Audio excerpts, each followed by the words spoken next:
Okay, it is 7 a.m. on October 8th, and I'm calling the meeting. What? 7, oh, sorry. Yeah, it's 7 p.m. October 8th, and I'm calling this regular meeting of the PV Schools Governing Board to order. I'd like to read a short statement. In compliance with county and city ordinances and district requirements, attendees for tonight's meeting shall wear a cloth face mask. Cloth face masks are to fully cover a person's nose and mouth, fitting snugly but comfortably against the sides of the face and under the chin. Masks are to be made of a solid material and double layered. They are to remain affixed in place without the use of one's hands and are to not have holes or valves. If during the meeting anyone needs a mask break, please exit the boardroom and step outside to remove your mask while maintaining social distancing from others. Thank you for helping keep our community safe. Safe.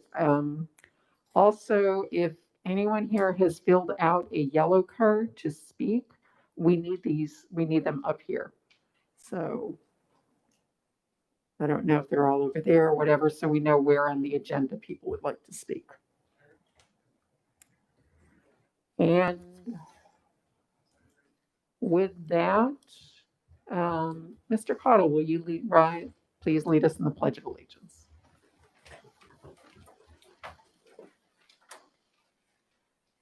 I pledge allegiance to the flag of the United States of America and to the republic for which it stands, one nation, under God, indivisible, with liberty and justice for all. Thank you. May we have roll call, please? Dr. Skidmore. Here. Mrs. Matura. Here. Mrs. Greenberg. Here. Mrs. Case. Here. Mrs. Bacon. Here. Next on the agenda is approval of agenda. Dr. Welsh. Thank you, President Greenberg. Items approved by consent will not come up for discussion during the meeting, but will be approved when the agenda is adopted. This is possible since members of the governing board receive the agenda along with backup materials at least 24 hours prior to the meeting and have time to review and consider all items. Prior to the agenda being adopted, members of the governing board or audience may ask that an item be removed from the consent agenda and brought to the floor for discussion at the appropriate place on the agenda. I would like to offer the agenda as posted. Thank you. Would any member of the governing board wish to move anything on the agenda? Would any member of the audience like us to consider removing anything?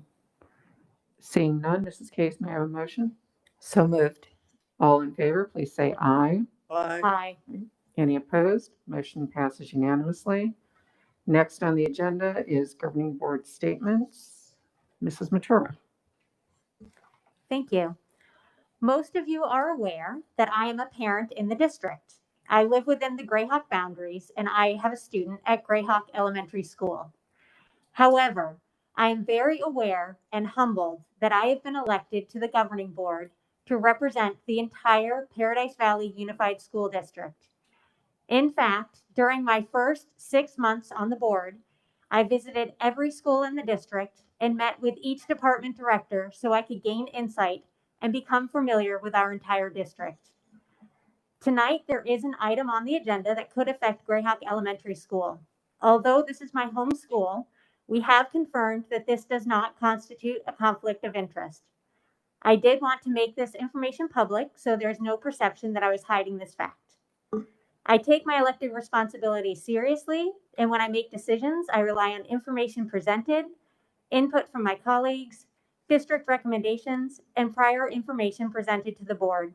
I will continue to rely on such information in future decisions as well. Thank you. Thank you, Mrs. Matura. Dr. Skidmore? No? Mrs. Bacon? Well, I don't have anything major other than to say I want to thank all of our employees who made today happen. I know there is a lot of trepidation, a lot of fear out there on the part of our employees and perhaps some of our students and some of our families. I just want you to know that I'm going to work to make sure that you all have the cleaning supplies, the necessary supplies to make sure that years as safe as possible. And we'll be talking later, but I also want to make sure that we're as transparent as possible about diagnoses of COVID-19. So that's something we'll discuss later, I think, in the meeting. But I wanted to just say those things up front. And I want to thank teachers, everyone sitting around here, principals, every single person who had something to do with making today happen, and our students for being who they are. So thank you. Thank you, Mrs. Case. I also just want to spend a moment and thank everyone who has worked toward making schools open again. What unprecedented times. I know that word is overused. I have no idea what other word to use. There's a lot of work gone in to make changes, and I appreciate the hard work. And I also want to make sure that we do it as safely as possible, and that the supplies that are needed will be had by the teachers as they need them. So thank you, everyone, for making it work. There's been a lot of extra work from the district, from the schools, from parents, a lot of work in difficult times. So thank you very much. And I just want to add my thanks. I know that there was a tremendous amount of effort going into today on everybody's part. And, I know we all know a lot of folks on Facebook and other avenues of social media. There were a lot of pictures of a lot of, expressions of excitement heading into today, and some apprehension, some anxiety. But I think from what I could see, the excitement won for the most part. And that is a huge tribute to all of our employees and our students and our parents. So thank you very much. And next on the agenda, Dr. Walsh. Sure. Thank you, President Greenberg. At this time, I'd like to turn it over to Ms. Anderson for our awards and recognitions this evening. Good evening, President Greenberg, Governing Board members, Dr. Welsh, members of Cabinet, and attendees, both in person and virtual. We have 3 employee recognitions to share with you this evening. Our first 2 are the recipients of the Paradise Valley Education Association's recognition of Professional Standards Award for Teachers. The honorees will be introduced by Ms. Susie Seep, PVEA President.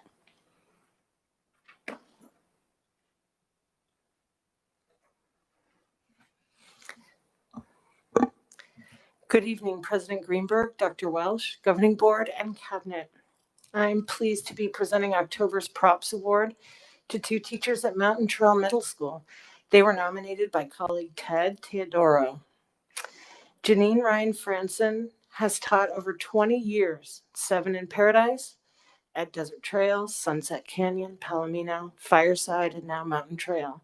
She has taught every grade, K through 8, except for first. And this year is teaching 7th and 8th grade science and social studies at the district's new Journey Gifted program and their digital media elective.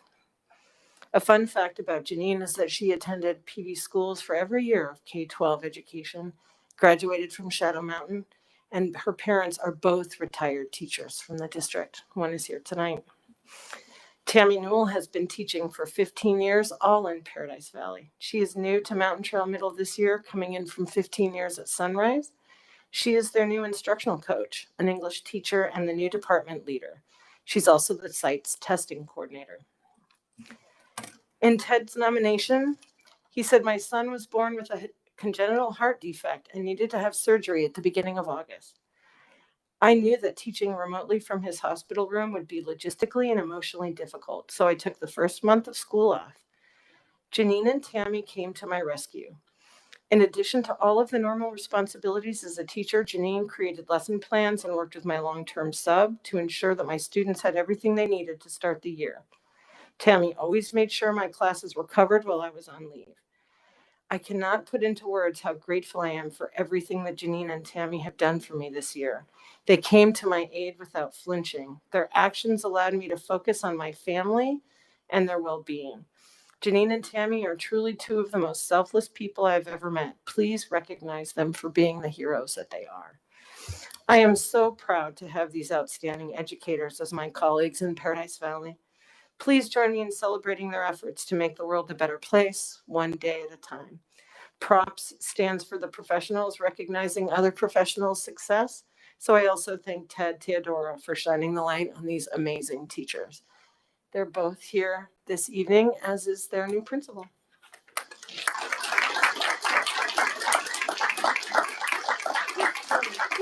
Tammy. And this is Tammy.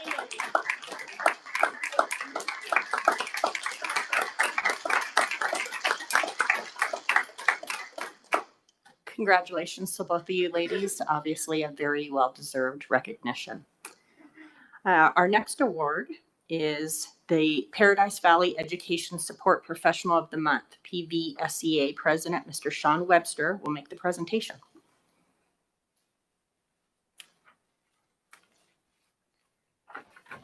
Good evening, President Greenberg, Governing Board, Dr. Welsh, Cabinet, and guests. Tonight, the Paradise Valley Support Employees Association is excited to present the October ESP of the Month to Renata Martin. Renata works in PV Online. She has spent endless hours, including nights and weekends, to support PV Online and maintain a strong and helpful relationship with families and employees, as our district has transitioned to this online learning due to the COVID-19 pandemic. PV Online was flooded with phone calls and extra work this year, and Renata maintained a positive attitude and provided her absolute best to serve the PV schools community with a smile and friendly face. Her determination to help families has been at the forefront of every phone call or in-person visitor. She goes above and beyond to make sure families have their questions answered and are happy. If anyone deserves to be recognized, it is without a doubt Renata. Unfortunately, she cannot be with us tonight as she had a car issue.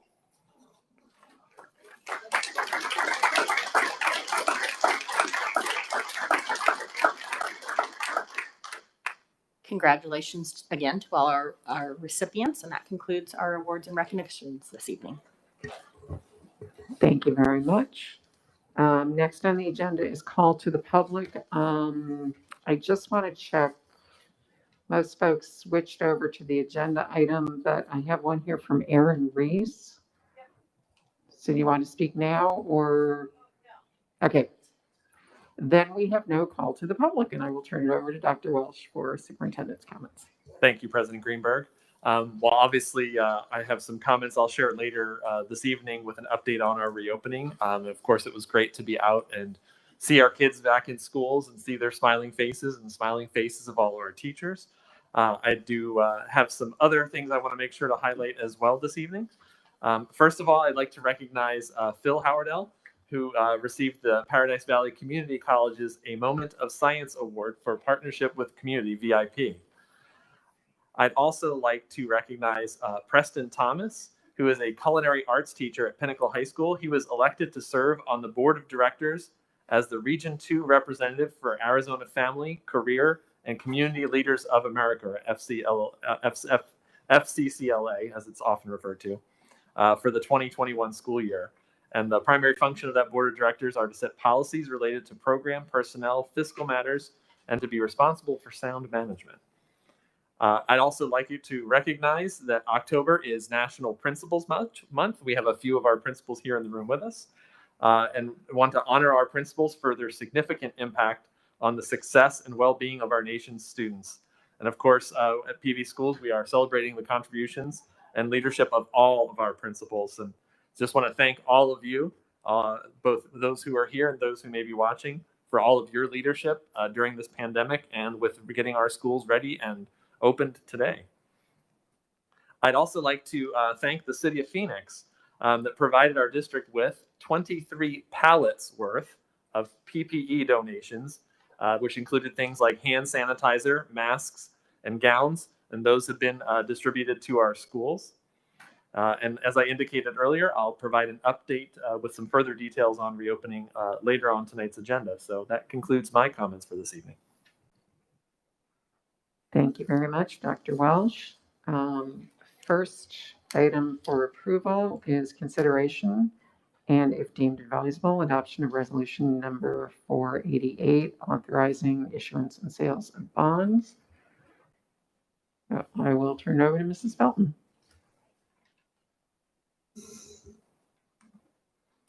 Good evening, President Greenberg, Governing Board, Dr. Welsh. Before you is resolution number 488, authorizing the sale of $56,545,000 of bonds. This would be the sixth sale of the November 2015 bond authorization for the renovation and purchase of furniture, fixtures, and equipment, and the final project costs for the Roadrunner rebuild in elementary school number 33, as well as the second sale of the 2019 bond authorization. This sale will be used for the renovations that keep our buildings and classrooms safe and comfortable environments for our students, as well as funding refreshed equipment for technology equipment and buses district-wide. I'd like to take this opportunity to again thank our voters for supporting these types of projects by voting to approve our ballot measures. With us this evening, we have Mr. Jim Gill, our bond attorney, and we would be happy to assist with any questions you may have, and I ask for approval of this resolution. Mrs. Case, may I have a motion? So moved. Does anybody have Mrs. Ventura? Thank you. Because these bonds were already voted on earlier, the sale of the bonds at this point, does it have any impact on our taxpayers now? Well, it doesn't have any impact now. When we actually structure the debt behind all of our bond plans, we look to not impact future tax payments by our property owners, and so it was structured in that manner. Any bond that we sell now, of course, wouldn't hit a tax rate until later, but these would not be increasing tax rates in the future. Thank you. Does anybody else have any questions for Mrs. Felton? Okay, all those in favor of motion? Aye. Actually, I was just gonna do it as a, I'm not doing it as a roll call unless you feel we need to do it as a roll call. Okay, all those in favor, please say aye. Aye. Any opposed? Motion passes unanimously. Thank you.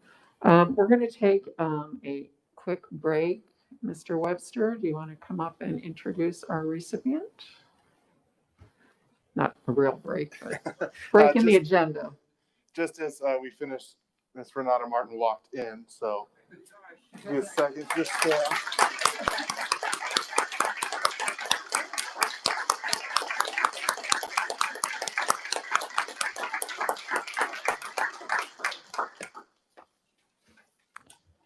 Thank you.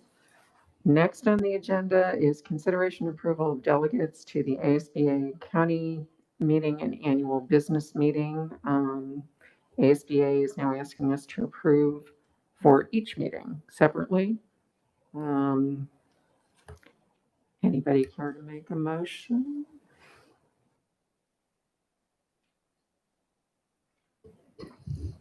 I think I'm nominating, I will nominate Ann Greenberg as our delegate and Susan Ventura as our alternate. Thank you. Does anybody else have a different motion? Or does anybody want to discuss the motion? Okay, seeing no need for discussion, all those in favor, please say aye. Aye. Aye. Any opposed? Motion passes unanimously. Next is consideration and approval of planning principle for elementary number 33. I'll turn that over to Dr. Welsh. Sure, and I'll actually turn it over to Dr. Bales here so he can make that introduction. Outstanding. Thank you, President Greenberg, Governing Board, Dr. Welsh, Cabinet, and online guests. Tonight, we bring to you a recommendation for the position of Principal for Elementary 33. Mr. Chad Cottle earned his bachelor's degree in health science from the University of Wyoming and a master's degree in administration and supervision from the University of Phoenix. You know him as the current principal of Desert Shadows Elementary since 2015. As one of our outstanding principal leaders, we are excited to move him to this exciting and rewarding new experience as planning principal.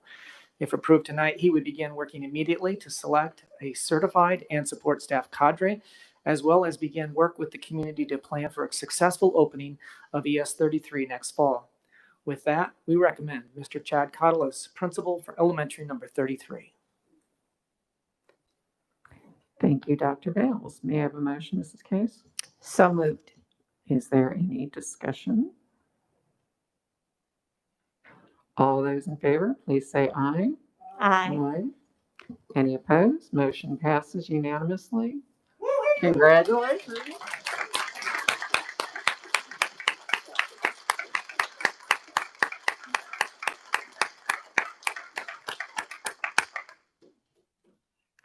Can I just quickly thank? Yes, you can. I want to thank, obviously, I have 3 kids, so all in the PV district, they're at home, but also sorry.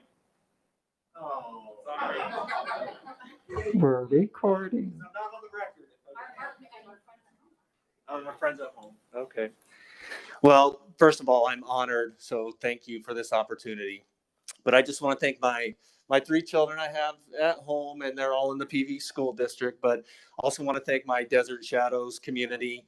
I get really attached. So those of you out there in Elementary 33, that's where I think my strength comes from, is building those relationships, and I look forward to that. But my current community has been very supportive, and it's been a great ride. We've accomplished outstanding things over the past 5.5 years. And so I look forward to bringing that to Elementary 33. And we're going to have a brand new building to be proud of. But my goal will be to try to make you more proud of what's going on inside of the building. And so that's what I'm looking to accomplish. So thank you for the honor. Appreciate it.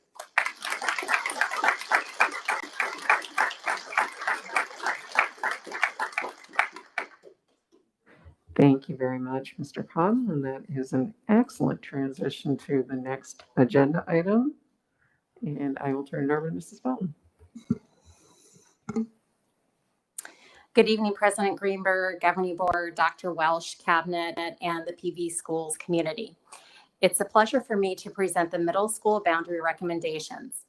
With us this evening is Mr. Rick Brammer of Applied Economics. Y'all have seen him before. Mr. Brammer is the demographer that worked with the committee and provided the demographic data used for this process, as well as a parent of our district.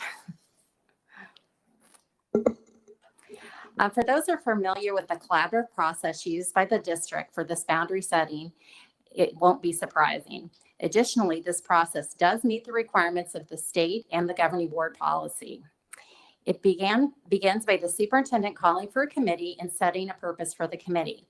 In this instance, need was first driven by the building of a new elementary school affectionately called at this time Elementary School Number 33 or ES 33. So y'all, it's your job to come up with a name so we can call it something else, okay? So I want everybody working on that shortly. The committee meets, reviews, and requests data before developing recommendations, which were initially presented to the governing board at a March study session. At this time, the governing board wished to continue the process, which included public meetings to present the recommendations and to receive feedback. That's typically how it proceeds. This year, the process was interrupted by almost 5 months with COVID stalling these public meetings. Then you adopted the elementary school boundaries at a late or in the September meeting. You'll have to say, you guys, it's so funny, the interesting stuff that happens wearing a mask. I cannot read my stuff with my mask on. It's like, if you got the reading glasses problem here going. So I apologize. COVID did stall these public meetings, but they were finally held in late August. After the feedback from this meeting, you then adopted the elementary school boundary recommendation in September. But we felt there was need to have the boundary committee reconvene and update the data, as well as to review the recommendations and to see if there was a need for either an update or revised that was based on the feedback and the additional data. Sorry about me messing that up. I want to thank all the committee members that participated in this process. Stakeholder groups provide names of participants for those committees of those impacted by the issue. So the committees that are the groups that we usually work with to provide members for these types of committees are the United Parent Council, who represents parents across the district. We do use community members. This year we did have someone, or in this committee, we did have someone from Paradise Valley Community College, a local church, as well as an administrator with a local hospital. We have central office administrators who run the different departments across the district. Paradise Valley Principals has representation along with the Paradise Valley Education Association, who represents our teachers. The Paradise Valley Support Employees Association represents non-certified staff. This was the group who took their charge seriously, asked for lots of data in lots of different forms, and challenged each other with great questions. Wildfire, Fireside, Boulder Creek, and Grayhawk Elementary Schools, as well as parents from the Sky Crossing Committee, Mountain Trail, Explorer, North Canyon, and Pinnacle High were all represented. We typically have an equal balance between the different stakeholder groups, but because of the subject matter, there were more parents and fewer administrators on this committee. This committee was a bit unusual, as everything is these days, as it was reconvened during the following school year, and some of the employees were no longer in their same positions or were even employed by the district. These members were replaced by new individuals in the same position or someone who represented a similar constituency. And you'll see those folks listed here with a slash, or the initial members and slash, and then the new member. And I do want to thank all these committee members for their hard work and dedication. The committee developed these guiding principles that they used to help reach their recommendation. But while all these principles were considered, they weren't equally balanced because that was almost impossible to do. Probably the central focus was keeping neighborhood communities together, but they also didn't want to ignore transportation realities, looking at future growth in the area, looking at balanced enrollment across the district, making sure that we were spending our money wisely, as well as considering feeder systems and open enrollment realities. I'd like to start out by reviewing the current school boundaries. Yes, the infamous horseshoe. This design was based on core knowledge curriculum that is really not used in as many of these schools and really needs to be driving the attendance boundaries. As part of this decision, we do have that wonderful little boundary island up in the top center at Desert Highlands, as well as the strange configurations where students from Grayhawk, this doesn't work as a pointer, does it? Hey, there was an advantage of being virtual. Okay. Oh, it's just this one. You know what? I'm not going to do that. So I'm going to try to describe it. I apologize. So I know the schools kind of on the east side, which are Grayhawk and Pinnacle Peak. Those students with the current boundaries are actually transported past Explorer Middle School to make it to their home attendance boundary middle school, currently of Mountain Trail. And because of this, many of the students here are open enrolled to Explore. I do want to remind you that also within this area, there is an option for a kindergarten to 8th grade at Pinnacle Peak Primary, and that's very far over on the east side. I didn't think I would ever say that there was an advantage to being virtual. Okay, so this was the recommended boundary by the committee. So the initial middle school boundary recommended moved away from the horseshoe and towards Black Mountain Boulevard as the divider for those middle schools north of the 101.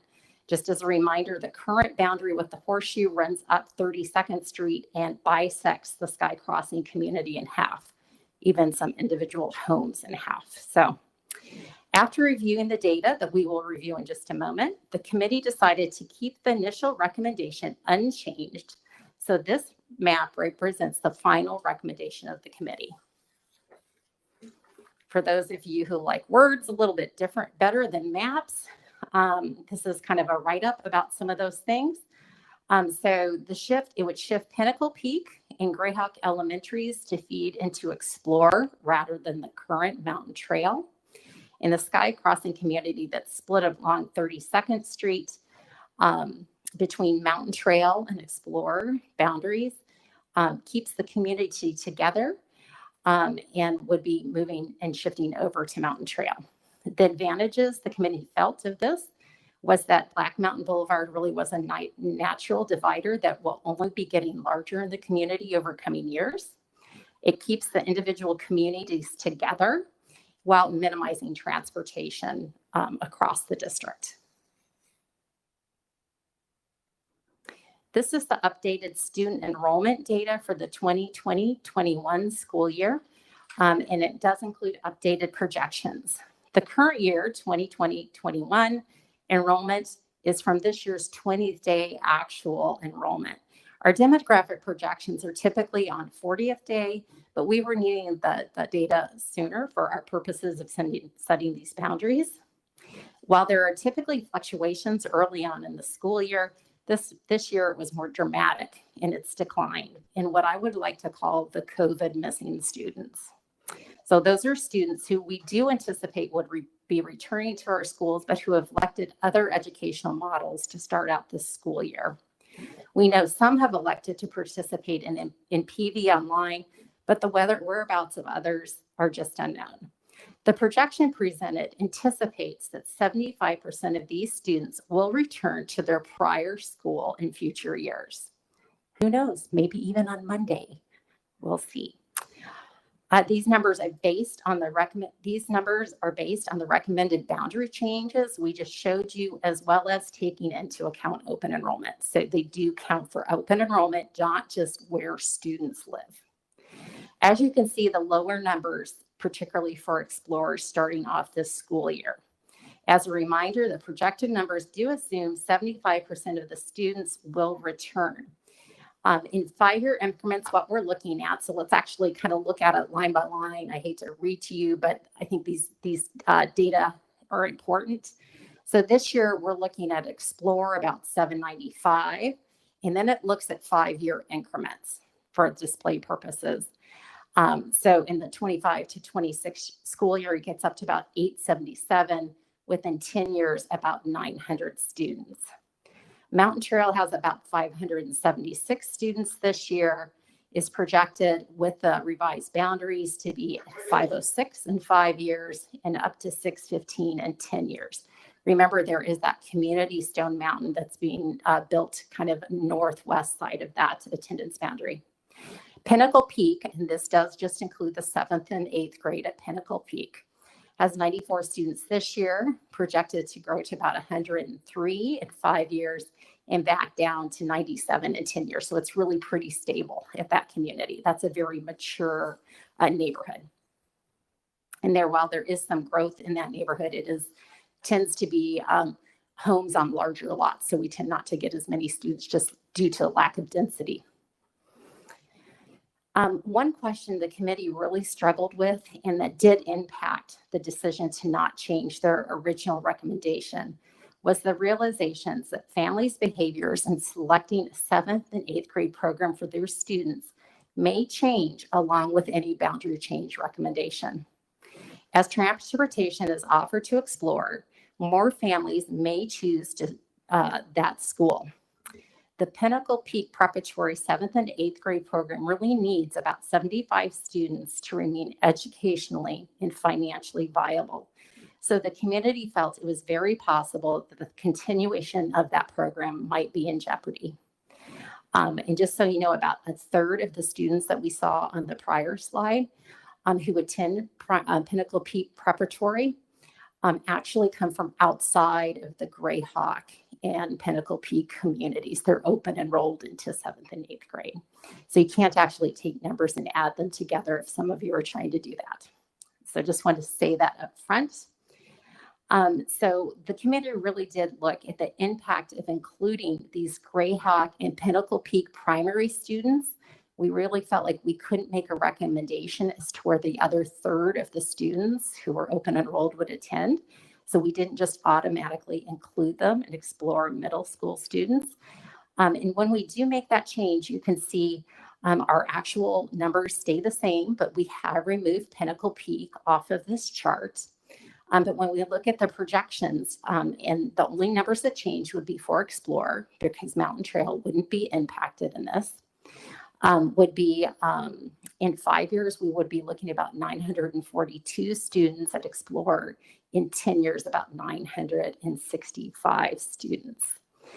Of course, the students would always have an opportunity to open enroll to Mountain Trail Middle School, but that wasn't a projection that we made because we figured those folks are choosing transportation and are not highly likely to drive to attend Mountain Trail. Who knows what they would choose, though?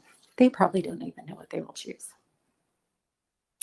I did want to just go over some additional information, some of what we've talked about previously, but they were just kind of key points as we were making the recommendations through the committee. So based on the reduced class sizes, so one of the things that did happen between the last time the committee met and when they came back this year is that we actually bargained lower class sizes across the district. That does impact how many students can attend a school because you have fewer students in a classroom. So that leaves Explorer's capacity about 967 with no further building or portables occurring on that site. And while there is space that we could actually put a portable or build a building, we did question whether that was a fiscally responsible thing to do, as well as the capacity and ingress egress out of Explorer is really tough as it is with the numbers that they have. But it's certainly an option if we chose to do that. Just as a reminder, Pinnacle Peak Primary 7th and 8th grade program needs about 75 students, as well as just the reminder for the return percentage we're looking at for the COVID missing is 75%. That's a very hard number to know whether that's accurate or not. Although they do keep popping up every day. So I think it's going up. It's definitely going, they are coming back. The numbers for enrollment are going up. The committee did consider the possibility of open enrollment and variances, but they really felt that the current open enrollment policies allowed for the flexibility that families needed. When Cabinet reviewed the data along with the committee's feedback that they received, the community's feedback, so we read those hundreds of responses that we received, as well as the comments that were made. We made the following recommendation in coordination with the boundary change recommendation. So we would be assuming both of these things would be going together. And I apologize for reading off the slide, but I think it's really important to get the details of this recommendation correctly. Which the recommendation is that students currently enrolled in this current school year, so that being 2020, 2021, in either preschool through 6th grade at Fireside, Desert Trails, Wildfire, and that those students remain continuously enrolled at either Fireside, Desert Trails, Wildfire, or that yet to be named Elementary School 33, would be granted an enrollment variance to Explore Middle School. So always the question is, what do you mean by enrollment variance?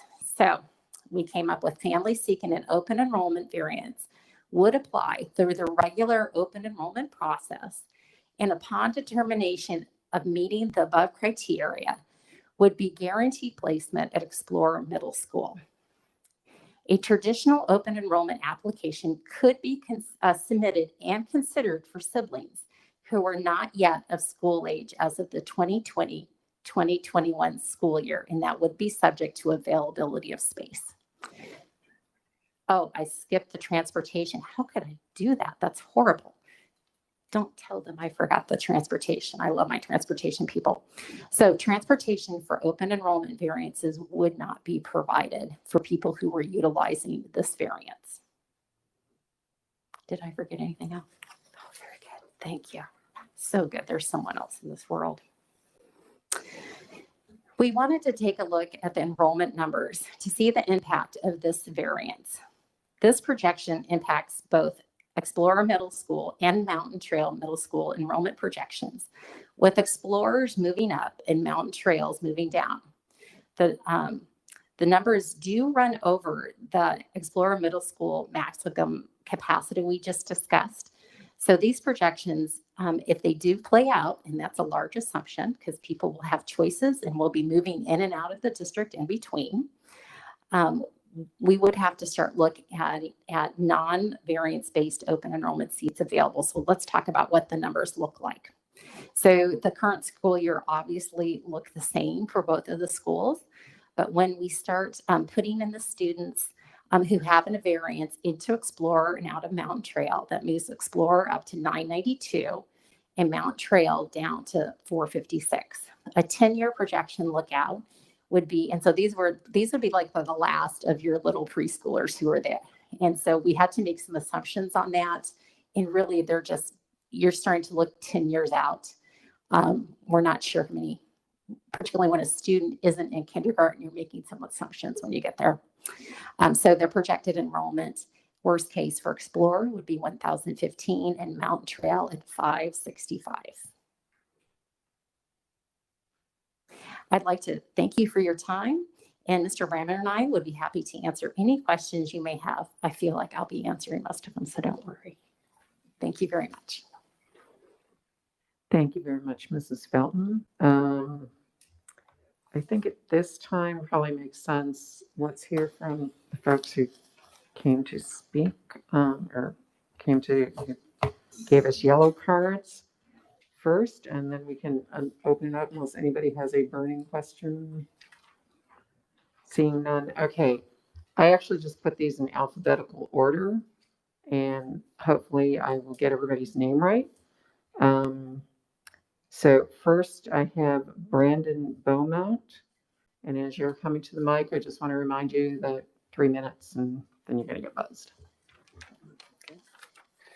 Wanted to thank the board for having us here tonight. This is a lot easier than doing the virtual and being able to communicate with you in real time. I wanted to start by speaking about something that's kind of bugged me in the previous presentations, and that was it used to see on the slides that some people were told Explorer was the middle school in our neighborhood. That's an understatement. Every single person who has a child or even doesn't have a child was told that. And that's everyone that is east and west side of 32nd Street was told that. I feel like the people in our neighborhood did their due diligence, their research. They called not only the builders, they called the district and were told these things that we in fact were zoned to explore. So I feel like we good-heartedly bought in the neighborhood for that school. We did our research and we were told the same thing. So a lot of us proceeded. I feel like the number one thing that people with children look at when choosing a home is the school. A vast majority of people, including myself, like I said, did the research. I feel like our community has showed the board how serious and how dedicated we are to going to this school by all of the polling numbers we put together, the emails and the papers that we had sent and submitted. I also kind of would like to say that we kind of consider ourselves a super community with the other Desert Ridge neighborhoods, especially since a lot of us has come from those other neighborhoods like Aviano and Fireside. And this really feels like it's kind of separating us from our other communities. It was stated in the last meeting by the board that it would be great for everyone that if the numbers worked, and we had Dr. Skidmore kind of encouraging some creative thoughts. I don't even think it has to be that creative. I think the numbers make sense. If we get rid of the 117 kids that are from out of district and give that precedence to the kids that are in district close to that school, we can fit. I think I also agree that it will be a wash in several years. And like you had mentioned, kids go other places, kids go to charter schools, kids go to private schools. We have to keep in mind that these are just predictions. We don't know if everyone at Pinnacle Peak is going to want to go to Explorer. We just don't know what everyone else wants to do. That area has a lot of kids that go to private and charter. So those numbers might be a little higher than what we're thinking. I feel like a thing that we didn't really address in our lab throughout all our comments and stuff was the transportation issue, which was up here, and the safety of that, and us not really having a safe walking / bridge way to get there, and the transportation issue of having to drive on very dangerous Deer Valley and Cave Creek Road, where there was just a fatality like a week or two ago there. And that really concerns a lot of us, especially with rush hour, having to cross over those roads as opposed to taking Rough Rider in, which is goes right through our neighborhood. Thank you. That was the 3-minute mark. Thank you. Thank That's you. it. Thank you. Next I have Matt Clausing. Thanks. Good evening. I'm here with the Sky Crossing Group. I just want to say thank you for allowing us to have a voice, especially here in person. Prepared statements, so I don't forget anything, so I apologize for that. My family and I recently moved here from Ohio, and we started looking for our forever home. We did our due diligence. What can we afford? How much space do we need? And of course, what areas have the best schools for our 3 young kids? That search led us to Sky Crossing, a beautiful community with wonderful people in an area with highly rated schools.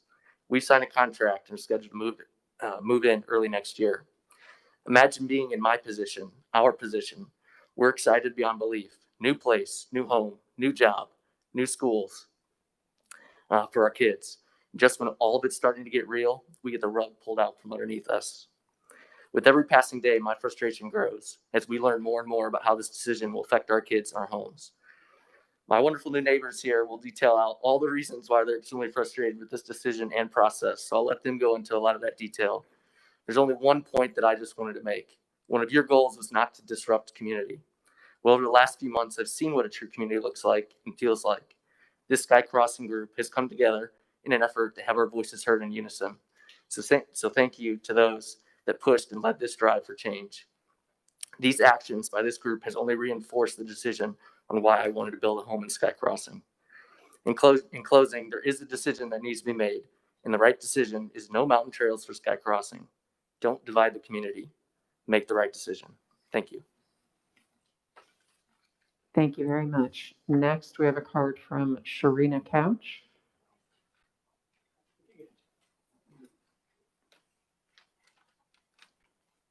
Hi, thanks for having us. So I just wanted to people from Sky Crossing to kind of wave because there's a lot of us here, I think, tonight.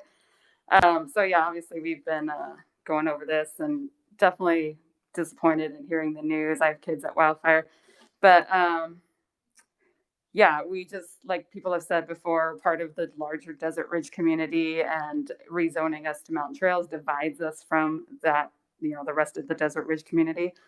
And as Brandon stated, we bought our homes being told, I was one who called the district office to make sure, as I live west of 32nd Street, and we were told that Wildfire, I was told, and Explorer are our assigned schools. So nobody had to open enroll their kids at Explorer or Wildfire. And so we'd like to keep it that way, keep them assigned to Explorer as their middle school.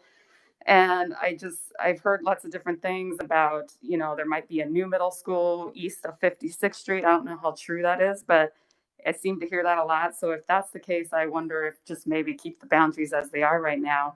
And then later when Sky Crossing's built out, Stone Butte's built out, and this new proposed potential middle school is more solidified if it's going to happen or not, then to change boundaries and just leave us assigned at Explorer, leave the rest of the boundaries the same. Just an idea I was thinking of. But I do think that Sky Crossing should remain zoned to Explorer, and as we have been over the last year or so. Thanks. Thank you. Mark Eisenhut.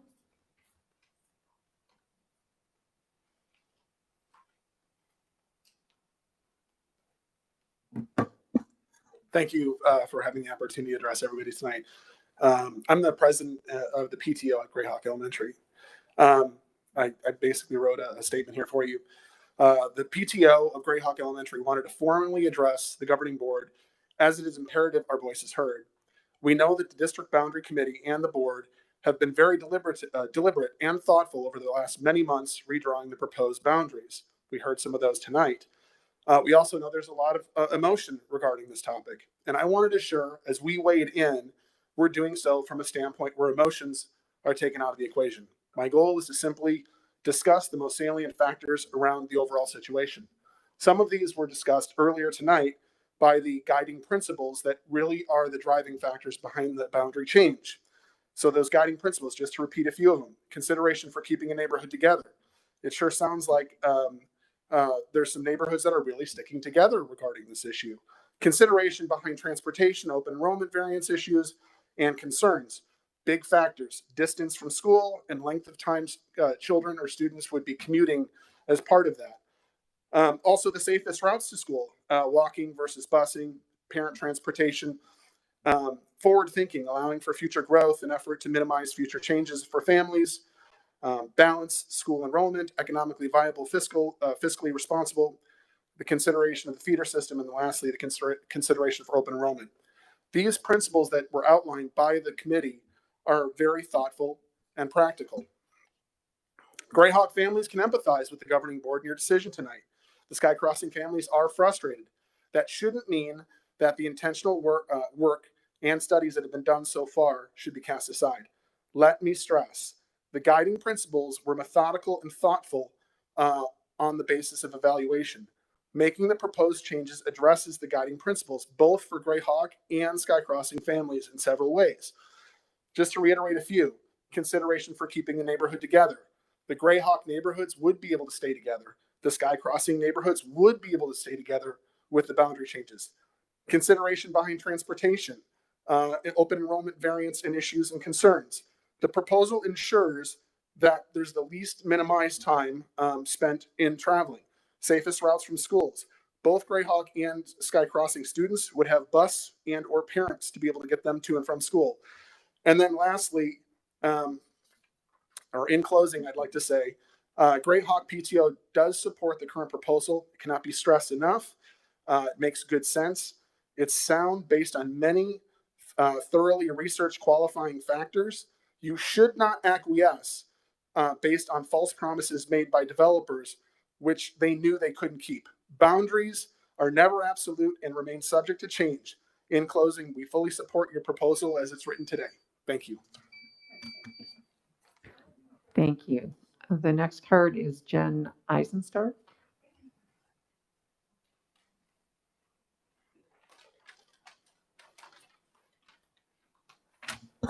I'm shorter than Mark. Good evening.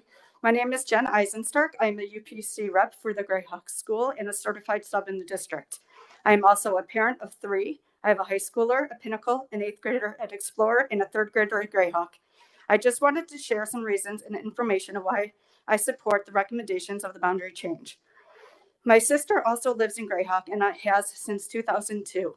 She has 2 girls who went through the PV schools and even went to Mountain Trails. They are both college graduates and one finishing up her master's now. Children will get the same education no matter if they come from Mountain Trails or Explorer. This wanted change has nothing to do with the education that one school provides over another. My sister also sold her home to downsize, staying in Greyhawk. Her home has still and does say Mountain Trails Middle School. She sold her home for 43.7% higher than she paid back in 2002. And recently was sold again this year and went up an additional 21.4%. Still Mountain Trails as their zoned school. I want to reassure that the families in Sky Crossing that having Mountain Trails as their zone school will not impact their home values. I have a child at Explorer for the last 4 years. Every year we get letters over and over about residents complaining about the traffic and cars parked all around the streets. Since 95% of Greyhawk all open enrolled to Explorer because it is so much closer to the Mountain Trails, having Greyhawk residents zone there, it will provide busing, which should then help alleviate the traffic issues for the residents. Thank you so much for your time and all you do for our district. Thank you. Next is Jennifer Kovacic. I apologize.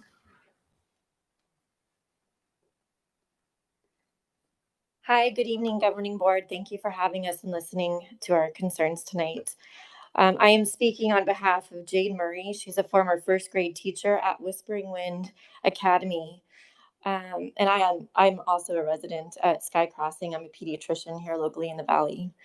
As a parent of 2 young children, says Jade Murray, and a former elementary school teacher with Paradise Valley Unified School District, our family deliberately moved to Sky Crossing under the pretense of having a neighborhood school that would feed into Explorer Middle School and Pinnacle High School.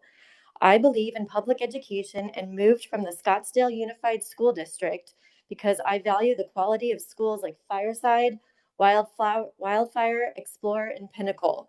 My children will be growing up with children from Fireside and Aviano neighborhoods through their early elementary years, and then after 6th grade, under this current proposal, will be sent to a middle school that won't be who we've grown up with if you choose to change the boundaries. This may not seem like a big deal to you, but as a child who was moved around and had to make new friends and was frequently bullied for being new, I wanted to provide a stable and consistent school experience for my 2 own children. This feels very much like the rug has been pulled out from under us before we have even begun. As a former employee with the district, I know that you all care about the well-being of your students and parent relationships. I implore you to leave Sky Crossing neighborhood boundary under Explorer Middle School to provide our children the consistency and stability they deserve, and give us parents that purchased homes in this area what we were promised. Sincerely, Jane Murray, former first grade teacher at Whispering Wind Academy, Sky Crossing mother of two, and I am a mother of two and a special needs child. Thank you.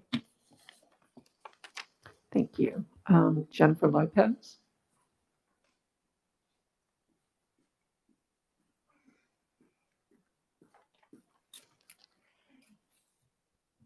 When my husband and I bought our first home in 2009, we purchased a home at 7th Street and the 101. We so badly wanted to be part of the Desert Ridge community, but we were just getting started with our careers. We were young and we just couldn't afford it. We worked, we saved, we invested. We have 2 little girls, and we went and we purchased a home in Sky Crossing and paid a tremendous premium for these schools that we were promised, not by just the builders. And we are here now, and we're finally able to be here, and we're so excited for this accomplishment that we've made for our family. And now we're being told, well, no, you're not getting what you paid for. When buying homes in Sky Crossing, we were promised Explorer, one of the best middle schools in the state, and the promise wasn't just from the builders. It was the district, it was from Explorer, it was from the bus schedules that are on the district website saying that they bus in to Explorer from our neighborhood. And from students, mind you, who live in Sky Crossing and are currently going to Explorer, not because they open enrolled, not because they were there already, but because they live in Sky Crossing, both east and west of 32nd Street.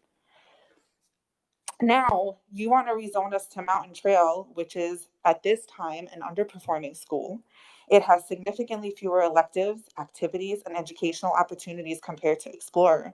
And just ask any Greyhawk parent, Miss Matura or anybody else, why they want their children to go to Explorer. The answer is obvious. It's not a surprise that she and other Greyhawk parents want to guarantee that their children will attend the best middle school rather than take their chances during the open enrollment process, which is what we're going to have to do now. They should have bought homes in areas where where Explorer was zoned, but they didn't. They bought homes knowing that their zoned school was Mountain Trail. If they wanted a guarantee, then they should have made a different decision. It is objectively unfair that Greyhawk is represented on this board by a voting member and Sky Crossing is not, when we are the ones who will be egregiously harmed by the board's decision and to Greyhawk's benefit. And I understand that it was told that there is no conflict of interest, but there is a vested interest for any Greyhawk parent in the outcome of this decision. We aren't asking for Explorer to include Sky Crossing and exclude Greyhawk. We are asking that it includes Sky Crossing and Greyhawk, and that you limit open enrollment so that our kids, all of our kids, can go to Explorer. The numbers allow for this, and while the district won't receive its extra funding for open enrolled kids, it is the right thing to do. So please, we are all of us, we are here begging you and pleading with you to make the right decision for the right reasons for our kids and for all the families who have bought in Sky Crossing and who have bought there to be part of the Desert Ridge community and its schools.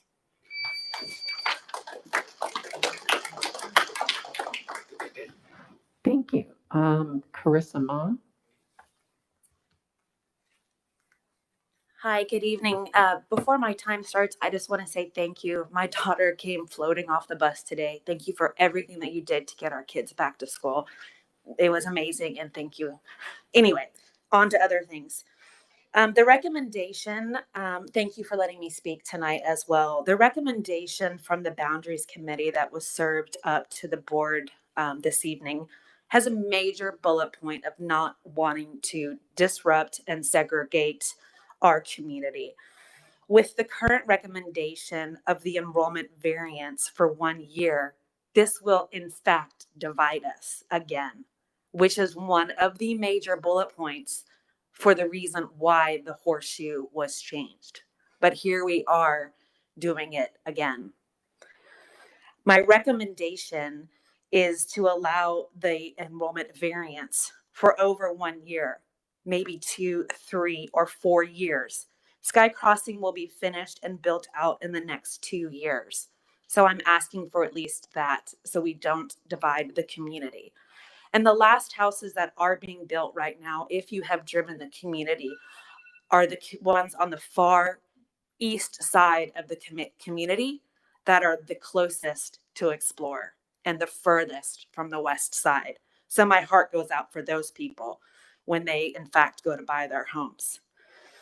I also want to point out, as Ms. Kidmore has stated previously, this problem is going to resolve itself in the next few years. And she is absolutely right. Mountain Trails is going to get to the level that it needs to be. And Grayhawk, who is currently pushing us out of Explorer, who already have their own middle school that they pass on their way to Explorer eventually, will be rezoned in the district's 5-year plan to a brand new middle school around 56th Street in Deer Valley. This will then allow Sky Crossing not to need the enrollment variance in the future. Again, this will resolve itself in the next few years. The new middle school's plan, the new middle school's opening in the next 5 years is going to debunk all the numbers that were given in the 5-year plan for the enrollment at Explore, because they're not taking into consideration that new middle school. And I also want to point out that when people bought their homes in Grayhawk, they knew they were not zoned to Explore. Unfortunately, we were told that we were zoned to Explore, and we feel that we are the ones that are paying the price. So again, at a minimum, if you are going to do the enrollment variation, we ask that it be for much longer than just 1 year. Thank you for your time. Thank you. Next card is Michelle Ogborn.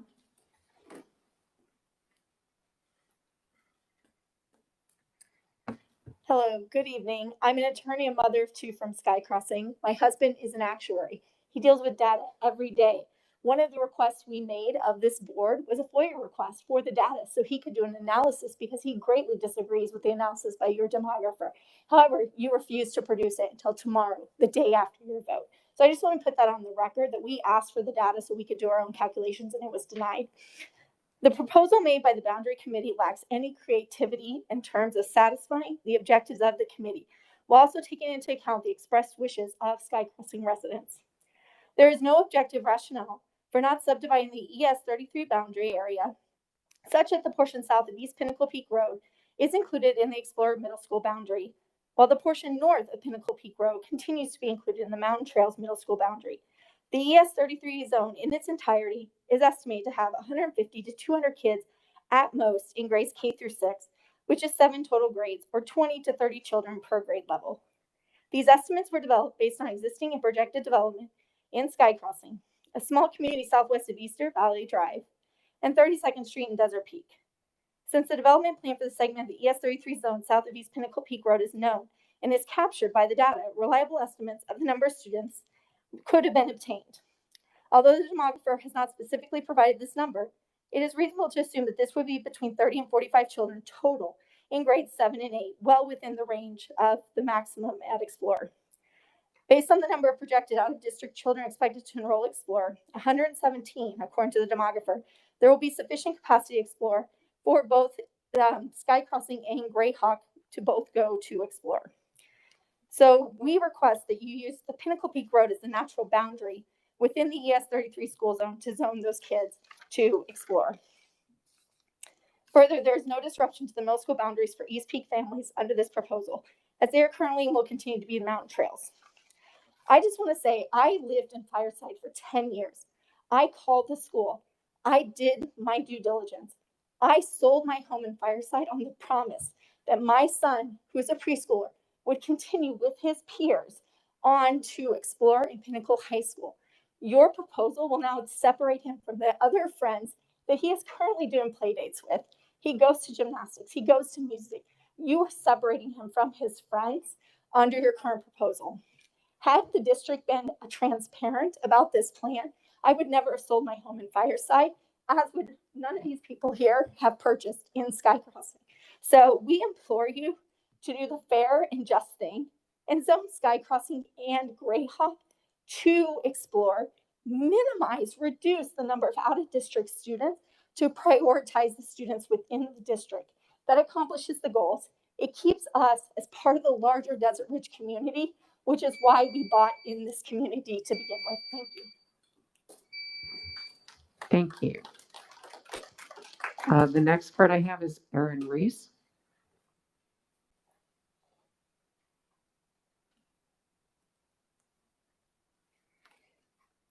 Hi there. Thank you again I'm so happy to see you all in person. It's different in person versus online, so I'm just so happy to be here.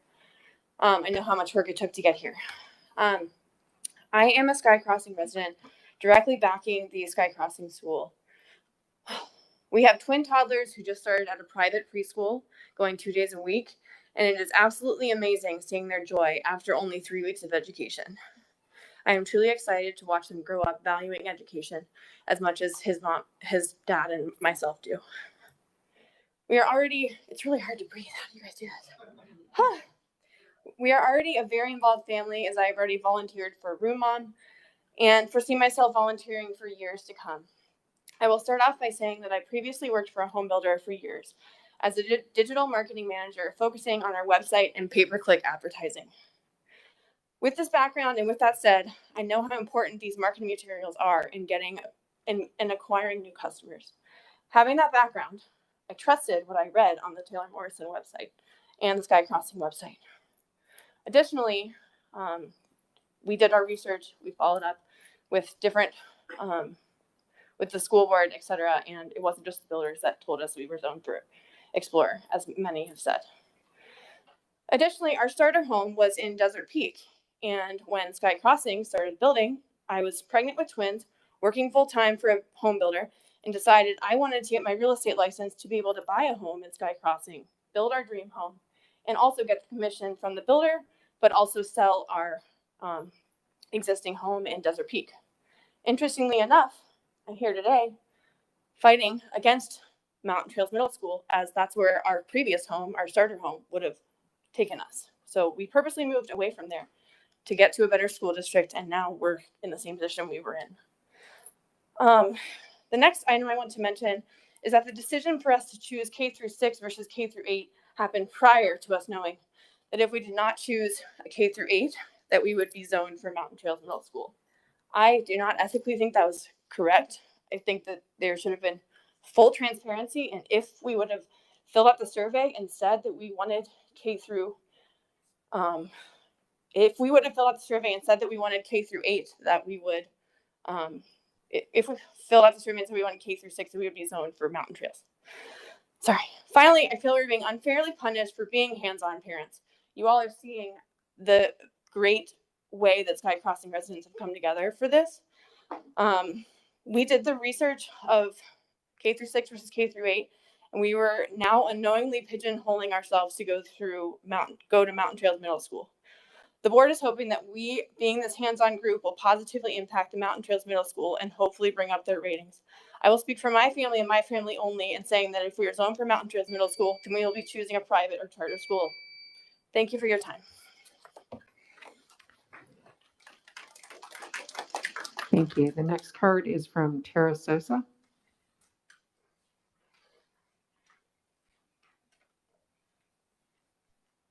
Good evening. Thank you for having us here. I just wanted to speak a little bit more about what you've been hearing. I do have 2 kids at Wildfire, a kindergartner and a first grader that just started today. We're overjoyed to be in class, so thank you for allowing us to go back to school. I wanted to emphasize that Sky Crossing is part of that Desert Ridge community, as you've heard. Many of us came from Aviano, from Fireside, other areas close by, and all of us expected to remain zoned to Explorer, and not because the builders told us that. We expected Explorer because parents called the district and were told Sky Crossing is zoned for Explorer. We expected Explorer because parents called Explorer and were told Explorer is taking kids from Sky Crossing because that's where they are zoned. We expected Explorer because we currently have children living in Sky Crossing and attending Explorer because they live in Sky Crossing, not because they were already attending there and not because of open enrollment.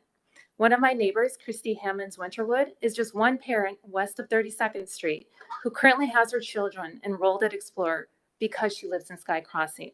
She did not have to use open enrollment. So of course, we all believed we were zoned and we would continue on with Explorer because that's our middle school. That's where our neighbors are already going. Finally, even the PV district bus schedule has pickup locations in Sky Crossing for students who go to Explorer. I called Explorer yesterday just to see what I would be told about bus stops for Sky Crossing. The person that answered the phone said, yes, of course we're picking up children in Sky Crossing. Go to the website, it's updated. You'll find out exactly where your children can be picked up. There was 3 bus stops for Sky Crossing community. It is so hard for us to understand why you want to change that, why you want to separate us, why you want to take away something from us that is so important to us, our children's education, to our community. So it's a gross misrepresentation when it is said that we were just relying on the builders, the developers, because we were not. We relied on what we were told by the district, by Explorer, and by crystal clear evidence by way of the fact that current middle schoolers living in Sky Crossing enrolled into Explorer as their home school. We also wanted to mention the 32nd Street divider. We understand the map currently shows the homes west of 32nd Street are zoned to Mountain Trails Middle School and Boulder Creek Elementary. But Sharina Couch, a Sky Crossing homeowner, her children go there and are bused to Wildfire. My children go to Wildfire, and at least 20 of my neighbors west of 32nd Street. We all go to Wildfire because that's our home school. This further supports that we have all expected to be part of this feeder school that lead into Explorer. We are asking you to please do what's right for our children, our families, our community. Keep Sky Crossing at Explorer and provide transportation to us. The grandfathering it's an idea, it's an option, but we need to all. We have a lot of babies, a lot of children that want to go to this school. And we did have over 800 petition signatures, letters, emails. Thank you. So, thank you. Then, excuse me, the next card is Rafael Villamar.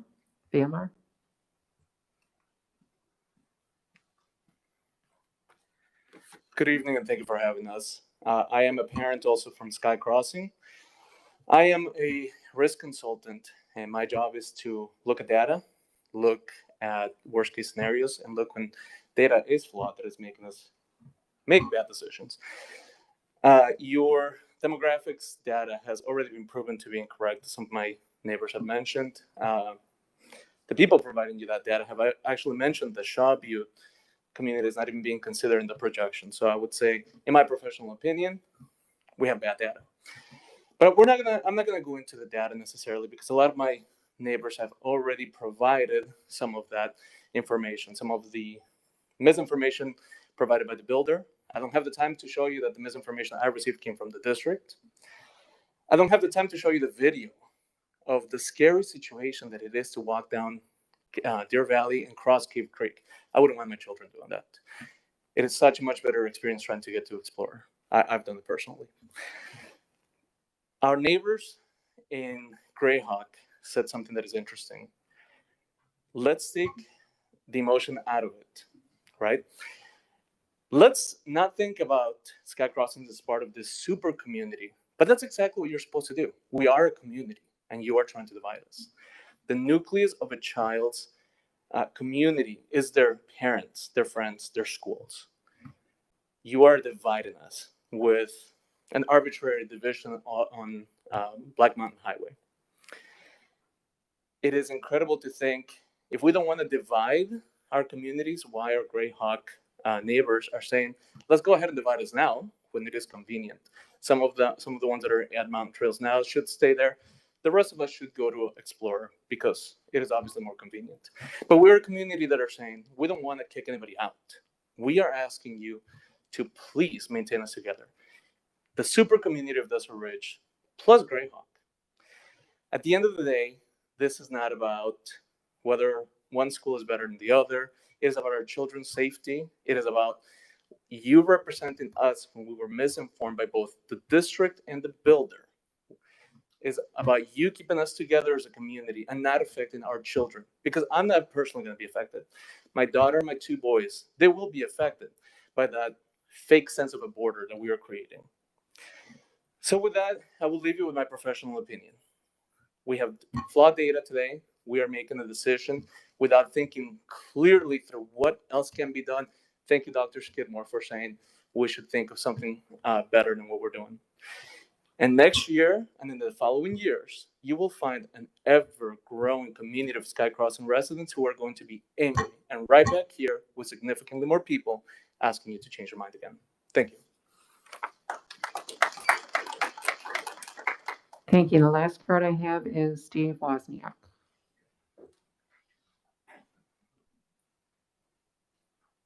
Good evening. President Greenberg, Superintendent Welsh, board members, thank you for the opportunity to speak in front of you. As the gentleman from the PTO president from Greyhawk said, let's take the emotions out of this. When you look at our school district that we originally signed up for, I moved out here 10 years ago from New Jersey.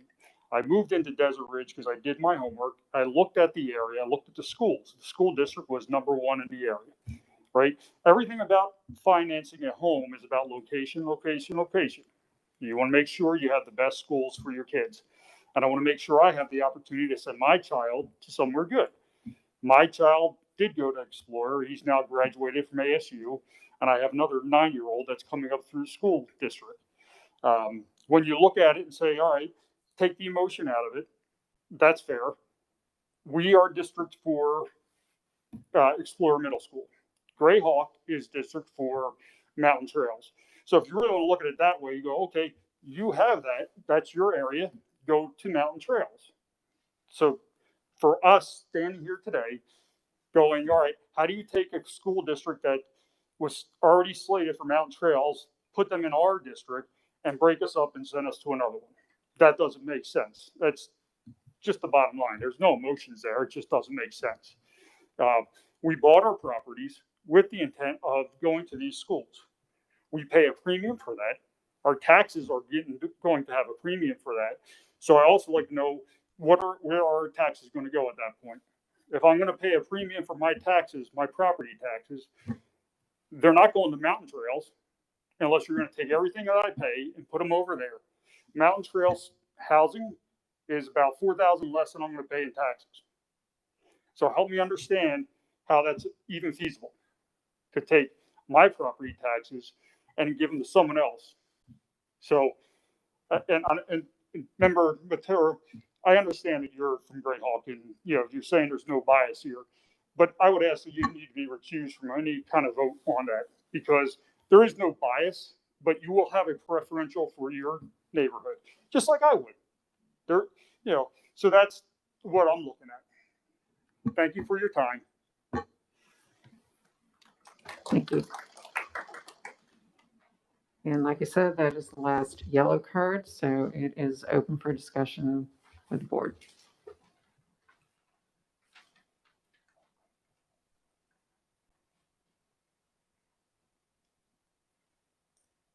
Mrs. Case? I've had various discussions with Dr. Welsh, and I'd like to hear some input from him on some of the comments made. Is that a possibility? I don't know. I don't know, maybe not. That's not a good idea. I know it's us discussing it, but I think it's fine. Is there something specific? Yeah. Dr. Welsh, can we make two clarifications? See, there were some clarifications that needed to be made. Yeah, there were two things that I just want to make sure everybody understands, and I apologize if what I said wasn't clear. From the Sky Crossing community, transportation would be provided to Mountain Trail Middle School. So if someone is walking or riding their bike, it's because a family chooses to have their student walk or ride their bike. Transportation would be included. So I kind of heard that a couple times. That is within the transportation zone. And then the other thing was the open enrollment variance isn't just for 1 year. I thought that was a really important point. So I apologize if it wasn't clear. A student who is in one of those schools, Desert Trails, Fireside, or Wildfire this school year, from preschool on up, who is a preschooler on up and stays within the Paradise Valley system, within that feeder system, would have guaranteed open enrollment into Explorer Middle School. And of course, they would apply, and once it determines they meet that criteria, they would be guaranteed. So and not that that's going to change anyone's mind, I just want to make sure that was clear. That it's not just a 1 year variance.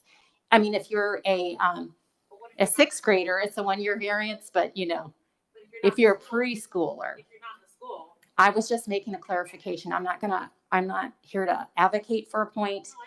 I just wanted to clarify, that's all. Yeah, and that's why I'm saying thank you. It's true. If you're not yet in preschool, you wouldn't be eligible for them. Is that accurate, Dr. Walsh? Yeah, that's correct. Yeah, I'm glad you made that clarification, Ms. Felton, because I wanted to make sure that was clear too. So yeah, again, it's any student who is currently enrolled pre-K up through 6th grade currently would be eligible for that open enrollment variance. So obviously that's going to span much longer than 1 year. That's going down to kids who are now, 3, 4-year-olds.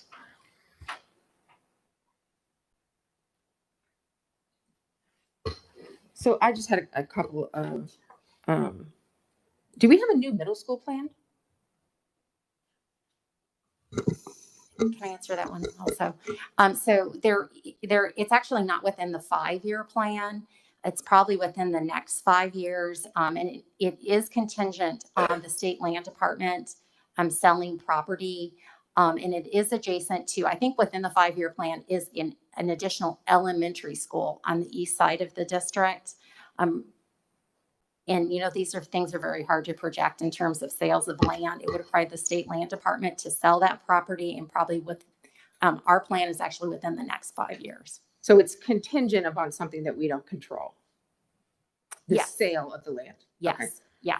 'Cause that was Our- news our to me. capital plan And, right now includes an elementary school. An elementary school. It is not slated to be a middle school. No, Okay. we wanted it to be, but it wasn't. I'm sorry, the elementary school or the middle school? It's on the east side of Desert Ridge. It's about 56th Street and Deer Valley, but until they actually plat it and with the developer, I can't tell you exactly where it is. We just kind of know it's in that area. Okay, I'd just like to remind everybody that the public part of the comment is over, and we need to keep the conversation here. So I understand that there are some questions, but we need to be able to keep the conversation going up here. Mrs. Bacon, did you have a? The only other thing I wanted to say was I don't think that anyone is disputing that you are currently enrolled for Explorer. No one's disputing that. That is what the current enrollment is. So if you were to call the district, that's what you would be told for this school year, because that's what it is. So, and you were told that years past, I understand. So that, I just want to make that clear. We don't have anywhere else to send you at the moment. That's where you're zoned for. So I just want to make that clear. And then can we have a little, how far is Greyhawk from Mountain Trail in general? 10-ish miles about?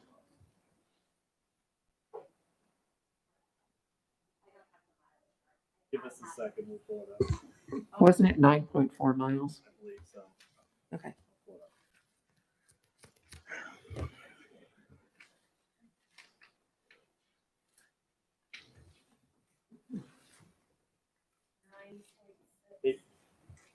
8.6.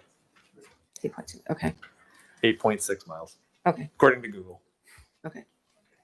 Thank you. Dr. Skidmore, did you have a comment or question?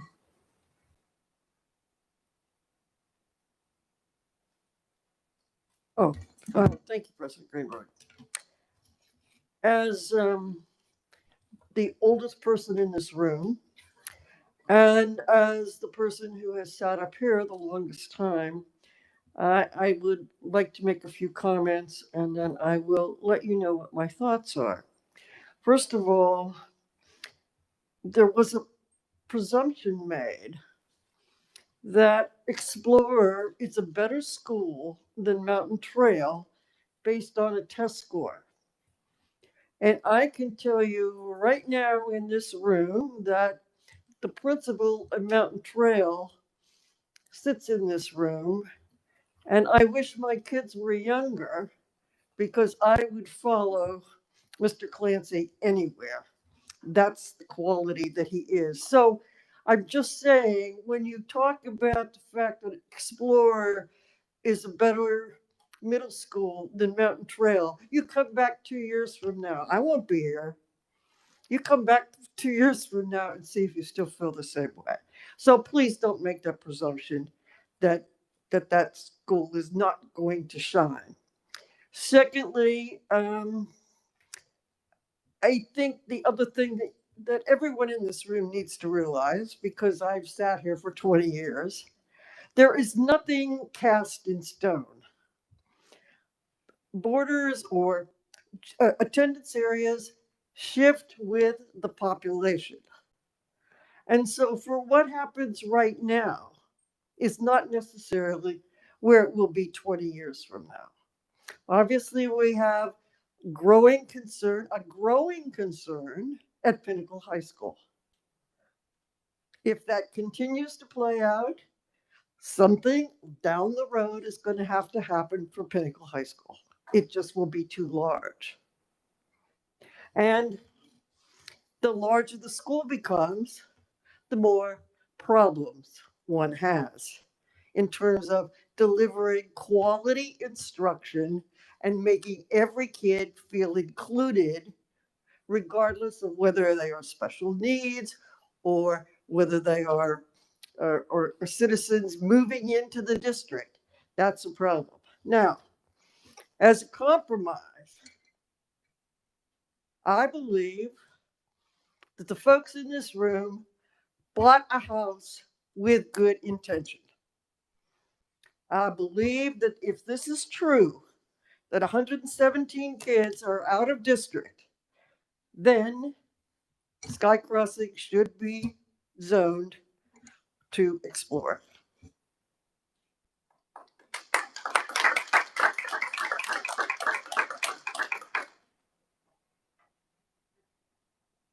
Can I just clarify on that too, in terms of the number of students who are open enrolled at Explore? I don't know if we have that number available, because I'm pretty sure, like, I know even just last year in terms of students who open enrolled in 7th grade at Explore total, I believe it was about 121 students, but only 12 of those were out of district, if I'm not mistaken.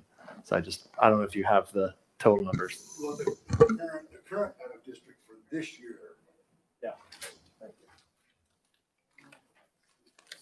you. President Greenberg, Dr. Welsh, members of the board, cabinet.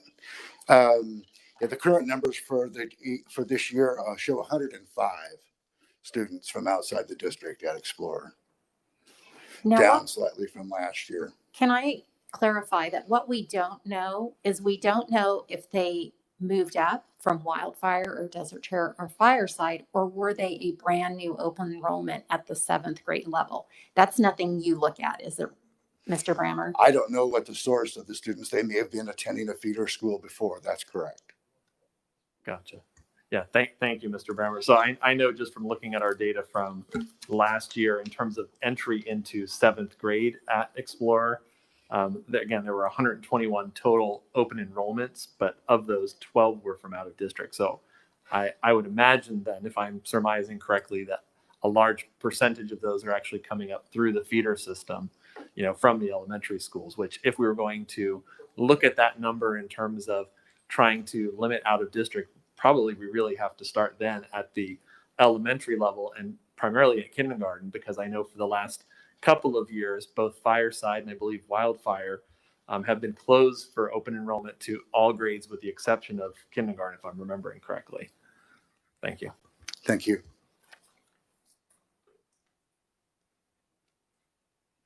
Mrs. Case.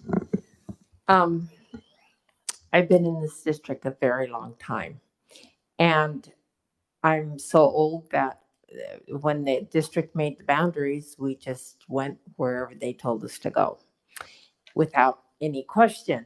And because that's back before all that. Anyway, my oldest is 41. And we ended up, we went from, didn't move the house, we stayed in the same house and we moved. Anyway, my point is, it ended up being wonderful. I was so sad to have left and it turned out wonderfully. I'm just giving you past year's perspective. Something that I have experienced that no one else in this room has experienced, I don't believe, is I had Mr. Clancy as a principal to my youngest child. If you would go to Mountain Trails, you would have an exceptional principal. I'm just saying, I know that from personal experience. So programs change at different schools, schools evolve. And I need you to keep that in mind. I have experienced firsthand. I've been at schools that were fabulous and then changed to not so fabulous and then became fabulous again. A lot of that has to do with the principal involved. And the same school. Anyway, I understand that you were promised from various sources that you would be at Explore. I also know from experience when a school is larger, you have less intimate relationships on the campus. And so, I mean, I've been in an elementary school that swelled to 940 kids and then went back to 600. I mean, it was just like this. And during periods of growth, things change. Nothing ever remains the same. We have to do the best we can with the resources we have. So I hope that you don't get set to not explore other things. That's my point of saying whatever I have. I understand that you were promised that. I believe this variance makes it possible for you to make a choice there. And I appreciate that choice allows you, that variance makes allows you to have a choice with the children you have down to a young age. So with that, I might have a comment later.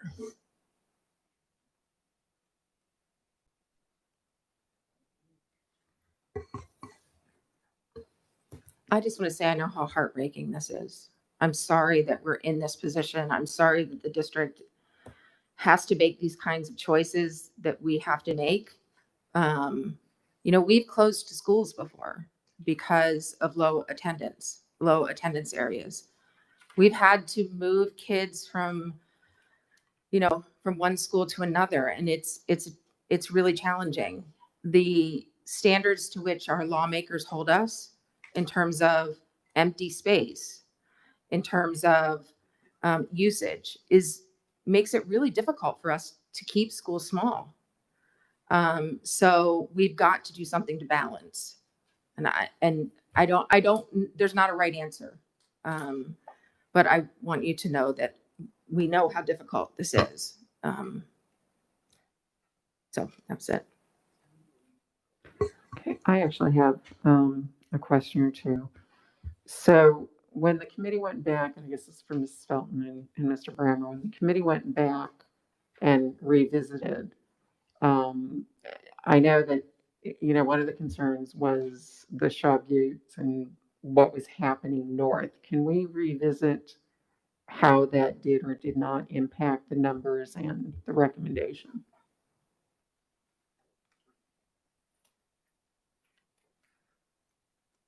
I guess one of the good things about the process having gone on so long was that some things did become more apparent. And the Stone Butte community certainly, came out of the ground in all of its glory. And we know how fast it's building and things we didn't know before. But we also have a better look at the demographics that we're getting out of some of the communities up there now, out of the new housing. And actually, our predictions for how many students we were going to be getting out of Sky Crossing are right on the money in terms of the total. Almost exactly. One of the biggest surprises for me was, though, that it's heavily skewed towards the younger end.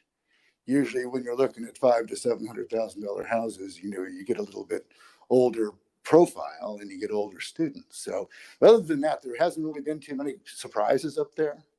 We have an environment where the pace of growth has slowed so much in the last 6 or 8 years that the rest of those communities are aging at a fairly rapid rate. And we have declining enrollment at the elementary level from inside of those attendance areas. So things do change over time, and it's a constantly moving target. And I think with something like this, where you're looking at long-term consequences with, I would admit, somewhat precarious information, because it's not about where kids live. If it was just a matter of how many kids are going to be in this neighborhood, I could give you an answer which would be an order of magnitude probably more accurate. But the fact of the matter is, I think total open enrollment at Explorer is like 381 students, or it was last year. So we have so much movement in this district that we actually, where people live and where they go to school, are in some cases almost unrelated. And it does make it challenging. It makes it challenging to think the fact that I believe in 5 or 6 or 7 years that we'll need another middle school and there'll be a site. And does that change this discussion? I don't know how it can, because it's not in our control. So you see these projections, and yes, the numbers don't assume that happens through 29-30. But right now, I don't have, and Mrs. Felton doesn't have the wherewithal to guarantee that that's even a possibility. That state land has sat there. I've been a resident of the district since 1994, and I've been the demographer for 15 years. And that land has sat there and sat there and sat there. And the fact of the matter is, Desert Ridge is ground completely to a stop. Sky Crossing is not part of Desert Ridge. They may feel like they're part of that same community, but it is clearly a separate development. And, there's got to be a balance of some sort. And I'm hopeful, like you are, that we'll find it naturally.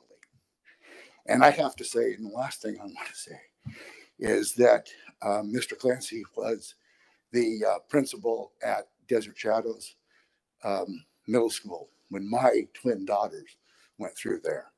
And he is an outstanding individual. And if there's anybody that can make an impact, I think it's him.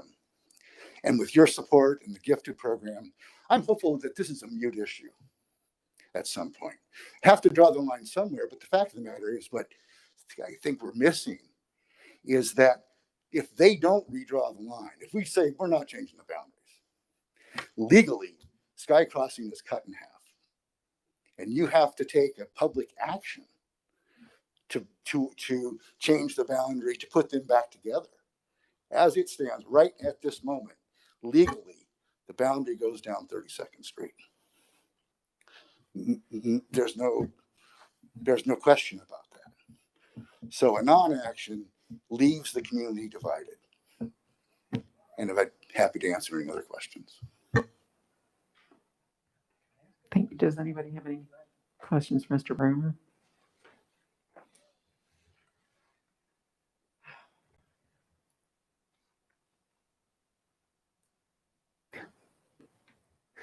Getting stared at.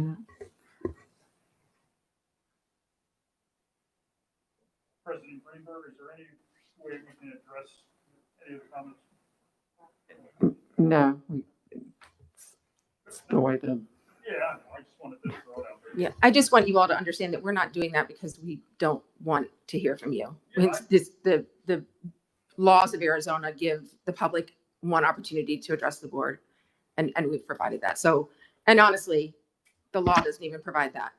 The law doesn't say that you have to have public participation in your meeting. So I just want all of you to know, it's not that we don't want to have a conversation. It's just, no, it's just that yeah. Are said. Thank you. Right. Okay, if nobody else wants, I would like to make a comment. I do think that whether we address this now, however we address this now, it's very likely we're going to address it again in another 3, 4, or 5 years, because it really is all about the development. It's exactly what every state's going to go through next year with redistricting. As populations change, that will tell us, for example, how many representatives we have in the House of Representatives. And if Arizona grows again, we could have a 10th representative. We could have 10 congressional districts instead of 9. There were actually projections we could have 11. And if that happens, everything gets rezoned. And in essence, that's somewhat what we are facing here. As population shifts, we have to look at how the numbers go and where those shifts are. And as Mrs. Bacon said, and I've been thinking about quite a bit as well, every year we get a report from the Auditor General's office that discusses how we use our funding and how well we use our space. And that is, as you said, that's something that the state takes very seriously and requires us to take very seriously. And having underutilized space is just not something that we really can do. So we have to look at all of those factors as we make these decisions. That said, I would like us to consider, if we do want to go with a recommendation, extending the timing of the open enrollment variance. Right now, it currently would end with this school year. And I think, if the kids are not enrolled at the end of this school year, that's what I mean. I'd like to extend that to at least 2 or 3 more school years. And that for the folks who have purchased, who have younger kids who are not enrolled yet, that gives them the option. Either we do that or we end it when Sky Crossing is built out. I mean, one or the other. But I do think people should be given a wider, timing on that. So I apologize if I. No, but I meant we need to extend it, is my feeling. So similar to what we talked about when we did one of the meetings, I don't remember which one it was, but we would, what families are living there now would have open enrollment with whatever children they have coming up. Is that kind of what we're talking about? Yeah. But we would just put a date on it. Right. Yeah. Either something like that, or, do we do it for entirety of Sky Crossing? I'm personally open to whatever the board feels and admin feels makes sense. But I do think we need to extend it. I do think a lot of folks bought in. They have very young children. And if we hold to, you have to be enrolled this year, that they don't have that option. And I do think that option needs to be there. Mrs. Ventura? I think if we're entertaining that, I would appreciate looking at using school years to do so, because what that allows is the district controls the information, and that they can very easily see if a student were enrolled during the 2021 or the 21-22 or the 24-25, whatever the date is. District can look at our own data to see which students are there, as opposed to based on you bring in your purchase agreement, which is something that would be more complicated for the district. So using school year data for when students are entering our district schools would make it easier for a district to control that data. President Greenberg, Ms. Ventura, I think to that point, so I believe, and maybe if it would help Ms. Chisholm, could you go back to the slide with the language regarding the open enrollment, thank you, the variance. So the current language there it's talking about students currently enrolled for the 2021 school year. If that were extended out to the 23-24 school year, and again, we could work on exactly how to word that. I think we could say enrolled, for the 2020-21 school year or through 23-24, something along those lines. That would capture anybody through, I mean, that's basically anybody who has a child currently. So any child that's born. Right, exactly. Okay. Someone who's in existence at this point in time. Okay.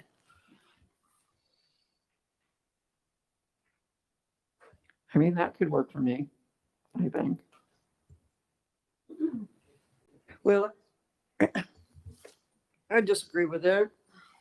I think you should take it out 5 years because you're not going to have a problem if the numbers mean anything. You're not going to have a problem until 2029. And I bet you're not going to have a problem. I'd be willing to bet on that there's no problem in 2029, but I have to make a decision based on right now. So I'd take that out at least through that 5-year period that you have down there on your first projection through 2026. So Dr. Skidmore, just to clarify, the date range that I was proposing would actually take that projection out to the 2032, 2033 school year. Oh, okay. Well, that's fine. That's fine.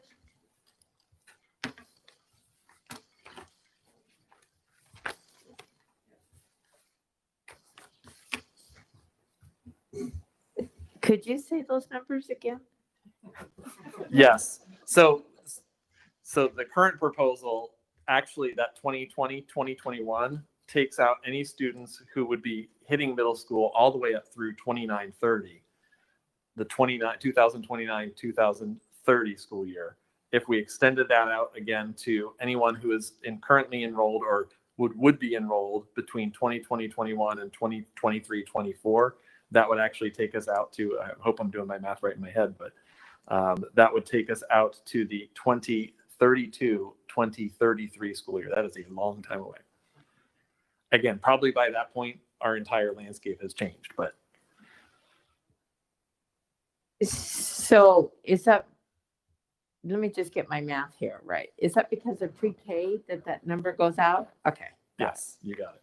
Yeah, when we talked earlier this week, Dr. Welsh, is I wanted to make sure that it just didn't say students, it said families, so that children in a family could go to a same school. So, And I think we'd have to take out the word currently, obviously. Yeah, yeah. Yes. Yeah, because- again, this is changes on the fly, Yes. so we'd obviously have to wordsmith this. Yes. So we'd have to take that out. So do we want a motion for that?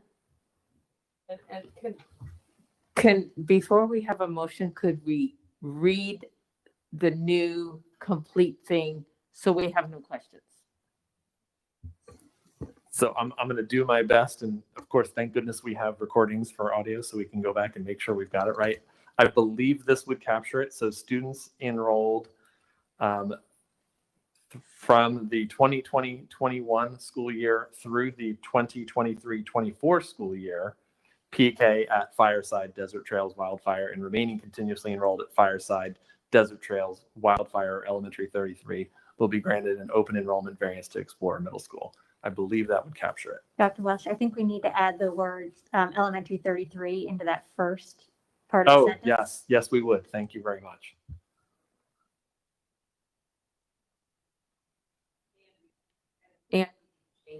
And we need to change that Yes. at the bottom. Yeah, we would have to change the description to align with that as well. Could you read the next for those online? Could you just change that? Could you read the rest of it with the changes, please? I think with the bottom piece, the only, I'm trying to process here. Wait, yeah, this is a test. I believe then the only change that we would need would be a traditional open enrollment application.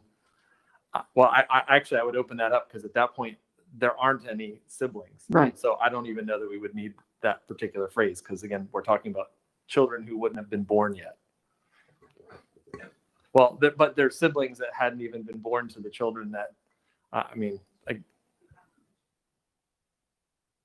yeah, either that or we, just leave that as a I guess we could say traditional open enrollment application could be submitted for consideration for siblings.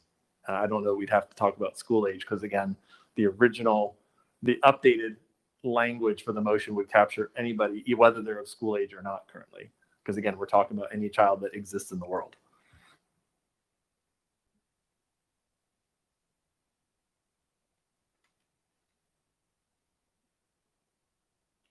So are you saying the second paragraph would end at siblings? So the second paragraph would just say a traditional open enrollment application could be submitted for consideration for siblings, period. Yes. Okay.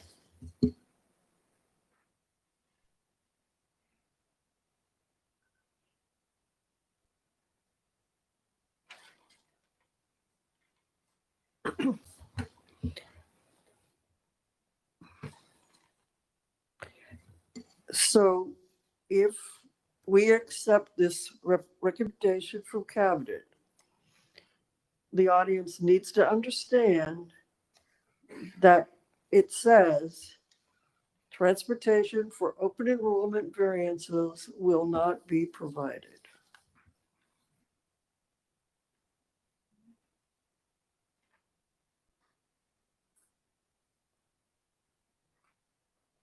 I think the other thing that we've all said that I believe also needs to be reiterated is we could be back here, even no matter what we do, we could be back here another 3, 4, 5 years. It completely depends on, population shifts and what happens. And I speak as, someone who has not moved out of their home since 1995. And that home was originally built in 1990, and it's been boundary to 3 different elementary schools. And one of those elementaries, and one of those elementary schools is one that traditionally gets slingshot back and forth in terms of both middle and high school. Probably will again, I'd say another few years. So I just,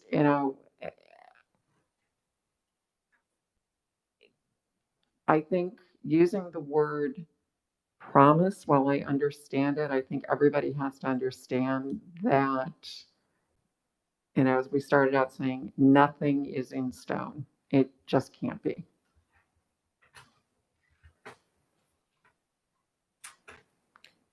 So, Mrs. Case? May I just add, we do the very best we can with growth, and that changes with the economy, that changes all the time. The charts gets changed. It's a very hard thing. And we are not a one school entity. We are a district. So we have to look at the complete district. And that is not always comfortable. Just saying. Thank you. Are there any more comments or questions? Or are we ready for an actual motion?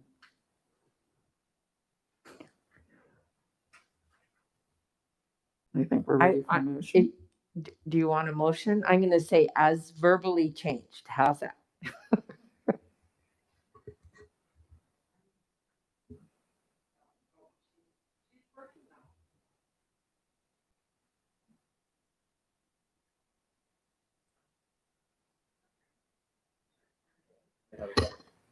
In coordination with the committee recommendation, cabinet recommends the following open enrollment variants. Students currently enrolled, students enrolled from the 2020-2021 school year through the 2023-2024 school year, PK through 6 at Fireside Desert Trails Wildfire Elementary number 33, and remain continuously enrolled at Fireside Desert Trails Wildfire or Elementary 33 will be granted an open enrollment variance to Explorer Middle School. Families seeking an open enrollment variance would apply through the regular open enrollment process, and upon determination of meeting the above criteria would be guaranteed a placement at Explorer Middle School. Transportation for open enrollment variances would not be provided. A traditional open enrollment application could be submitted for consideration for siblings. Period. Okay. For realizing that goes with this map. So move for that.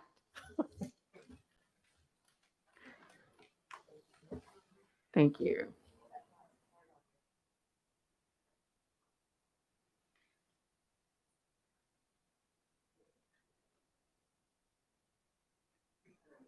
So is there any further discussion or any further questions?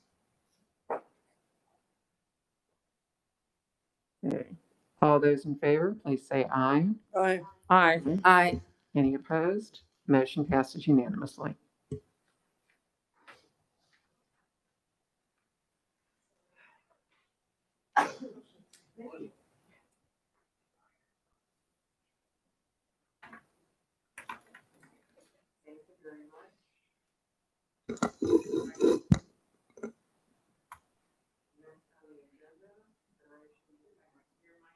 So, sorry, that sneeze threw me off. Next on the agenda is consideration approval to award contract 21006. Mrs. Felton.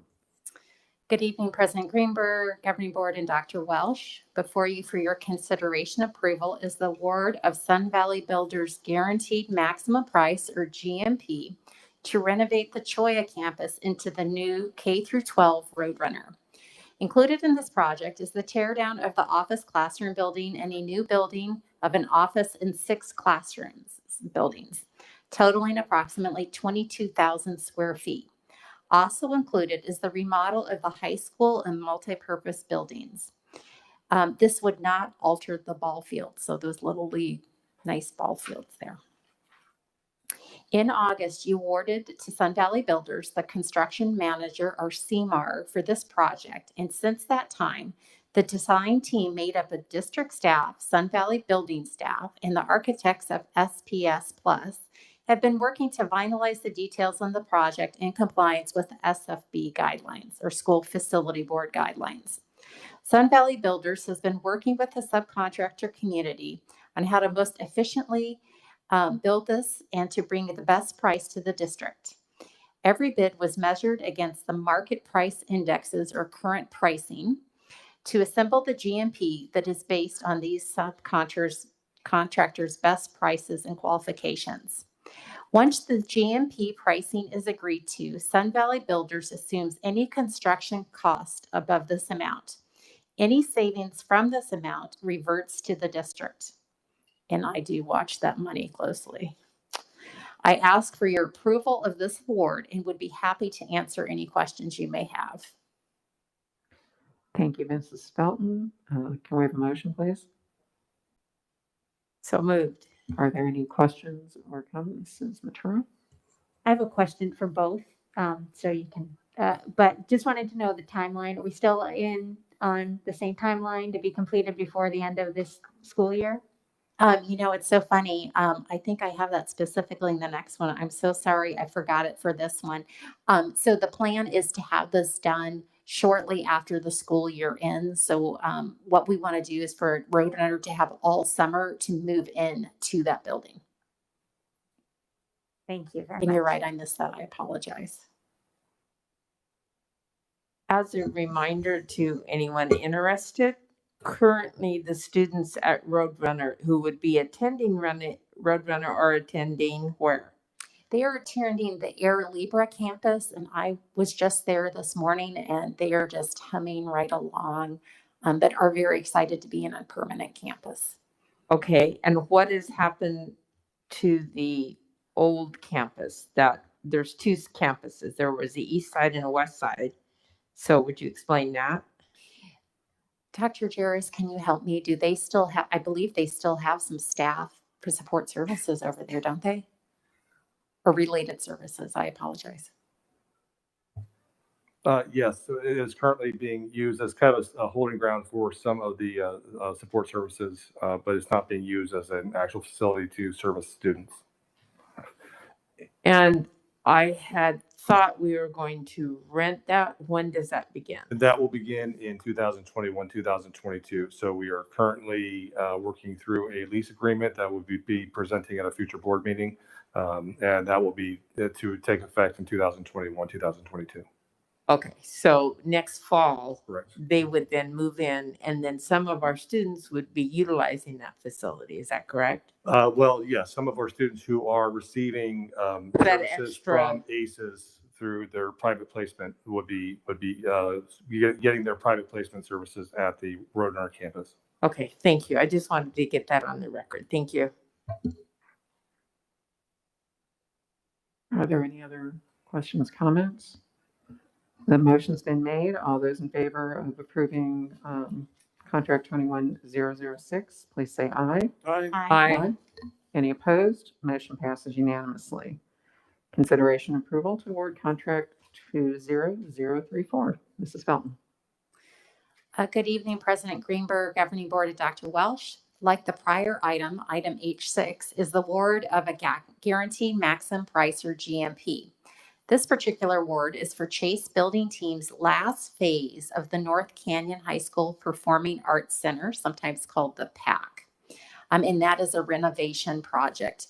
If you recall earlier, we had work approval for some of the backstage area that's being utilized as classrooms this year, as well as an additional GMP for the demolition portion of the project. This GMP before you this evening includes the renovation of the stage, house, lobby, restrooms, and the ticket booth. The budget remains at under $8 million for all phases of this renovation project, and the entire project will be completed the week of May 25th. I can't believe we got in one, not the other. I ask of approval of this award and be happy to answer any questions you may have. Mrs. Case, may I have a motion? So moved. Does anybody have any? Mrs. Matura. I just wanted to state this is all coming out of our bond funds. Is that correct? Yes, ma'am. And so thank you to our taxpayers for those bond funds that we're able to continue to do this for our campuses. So thank you. Yes, ma'am. Mrs. Case. Me? Oh, okay. Thank you. Mrs. Felton, we've had some difficulties with the sound and lights in past renovations of auditoriums. Who is making sure that that is very carefully done? So typically the fine arts director works directly with the sound and lighting on that, and they do have specialized consultants with that, but I will make sure to lift up that concern to our construction managers, okay? Okay, because we had the same fine arts person before, and they learned from mistakes. I don't want it to be another learning mistake, period. So I want that to be brought up with the architects to make sure that happens right, because that mistake I don't want to be made again. So that the sound panels have to go up, so there's good sound. The lights have to not shine and blind you when you're sitting in the first 5 rows, etc. I mean, I'm just reminding you of that. Thank you. Does anybody else have any questions or comments? The motion's been made. All in favor to approve approve the awarding of contract 20034, please say aye. Aye. Aye. Any opposed? Motion passes unanimously. Next on the agenda is acceptance of the gifts and donations report. We appreciate all of our donors. I would like to specifically send our appreciation to the Desert Trails PTO, who contributed just more than $75,800 for tables, chairs, and circulation desks in the library, and to Yardy Systems Incorporated, who gave us $12,500 for the Paradise Valley Family Resource Center for unique family program activities and supplies for remote learning. Again, thank you to all, and may I have a motion to approve. So moved. All those in favor, please say aye. Aye. Any opposed? Motion passes unanimously. Next on the agenda are items for discussion, and I will turn it over to Dr. Welsh. Thank you, President Greenberg. For tonight, I just wanted to provide an update regarding reopening. As I shared earlier, today was, of course, our first day of classes for the school year, with students actually attending in person. Again, not all of our students were back, but a good percentage of them. Cabinet and I were out at schools much of the day today to check in with sites, make sure things were running smoothly. I'll share that teachers, parents, kids, they were all obviously very excited to be back on campus. And you could certainly see the joy in everybody's faces to be able to return. I'm also pleased to share that from our observations, students and staff were consistently masked up appropriately. Even our youngest ones, they were doing a good job out there. And our school staff have really done a tremendous job of planning, marking up hallways, posting signage, and making sure that they're establishing good practices. I also observed that teachers are allowing those opportunities for students to engage in mask and snack breaks, typically outdoors, appropriately distanced. And that time that was afforded to ensure the consistency in those practices, I think, was very well spent. As you might have seen on the dashboard today, I was pleased to see that we have continued to see a reduction in COVID cases within our district boundaries. Went from 33.2 last week down to 23.77. That's actually the lowest number we have seen since they started tracking it. And that percent positivity also decreased from 4.25% down to 3.17%. So again, I want to thank our community for continuing to be safe out there and make healthy choices so that we can remain open for in-person learning. At our COVID-19 response team meeting last week, there was clear consensus regarding enhancing communications regarding positive cases. Based on the determinations made by CRT, in addition to our existing practices that we had in place, which are in alignment with Maricopa County Department of Health, obviously we're going to notify any individuals who have had a close contact with someone who has tested positive for COVID-19. We're increasing that to also inform all families at the school whenever a positive case has been reported. Additionally, and working with student services and HR, marketing and communications is developing a dashboard on our website that will list the cases at each school on a weekly basis. So that way our families and staff are kept informed about cases as they may arise. I want to share that our lead nurses continue to investigate possibilities for rapid testing that may be available for use. You may recall a couple of weeks ago, again, you lose track in COVID time, but there were some antigen tests that were originally proposed to be available through Maricopa County Department of Health. Those are not moving forward. I guess the county decided not to do that. You might have also seen recently in the news, I think it was September 29th, that Governor Ducey announced that Arizona was going to receive upwards of 2 million Abbott BNAX Now rapid point of care tests from the federal government. We're awaiting any additional information or communication regarding these tests being available. They indicated in the announcement that they would be directed primarily towards nursing homes and school districts. And of course, we would want to know what training and equipment might be needed to be able to implement those tests. From what we do know, they're nasal swab tests. They would produce results in 15 minutes. They are antigen tests, which are typically less accurate than PCR tests. I think we've probably heard some of our medical professionals talk about the difference between those. And there's anecdotal evidence with those tests in particular, if those do pan out, they work best when there's sufficient viral load in individuals for the sensitivity pickup. So if someone is very early in the onset of symptoms, it may not pick that up as accurately. I want to share that technology equipment and setup, including monitors, second Chromebooks, document cameras, Bluetooth headsets, we're moving forward with all of those in preparation for students working with, or teachers working with students both in person and through PV Connect. I will share that the one technology item that's been slightly delayed are those Bluetooth headsets. As they arrive, we are prioritizing those for the classes that are returned already in person. In the meanwhile, we are working using the sound on the monitors and Chromebooks. And again, those are maybe running about 3 days behind where we'd like them to be. So they're coming, but as if with everything in the world of COVID, you can't count on anything necessarily being consistent, especially with those wildfires in California. That's impacted some of our other deliveries as well. Schools have been distributing the parent acknowledgement and disclosure form in English and Spanish to parents ahead of returning to in-person learning. That, again, is just a reminder to parents to affirm the expectations for daily health screenings, mask wearing, and reporting of positive cases. And again, I want to make sure that thank our parents for their commitment to following these expectations so we keep our students and staff safe while they're at school. All sites have day porters. Those are the folks that come and clean high touch points throughout the day. So they all have those for enhanced sanitation. We've been working with ABM, who has been hiring additional staff. Much like the district, they struggle with staffing just like we all are right now in COVID-19, but they are using their available staff to help cover all sites. And we have allocated that staffing based on the student population back at each school and the number of classrooms and students at the schools. Our newly installed water bottle filling stations, it has a combined water bottle filler with the water fountain. The plumbing does require that both of those are activated for the unit to work. Following CDC guidelines, we're encouraging students, of course, to bring their own water and minimize the use of touching of those water fountains. Those are also on the list of frequently touched surfaces that our porters are disinfecting through the day. I will mention that City Code does require that we have a specific number of water fountains per number of students on school campuses.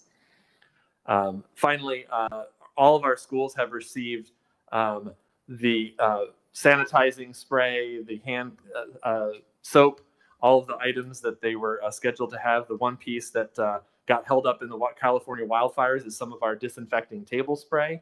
Because those table sprays have not necessarily been delivered to all sites yet, we upped the number of disinfecting wipes so they can use the wipes instead of the spray until that spray does come.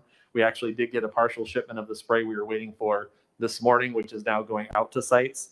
And obviously, we will continue to work with our schools to make sure that all of our classrooms have the soap, the sanitizing supplies, and the PPE that they need to make sure that we're keeping everything safe.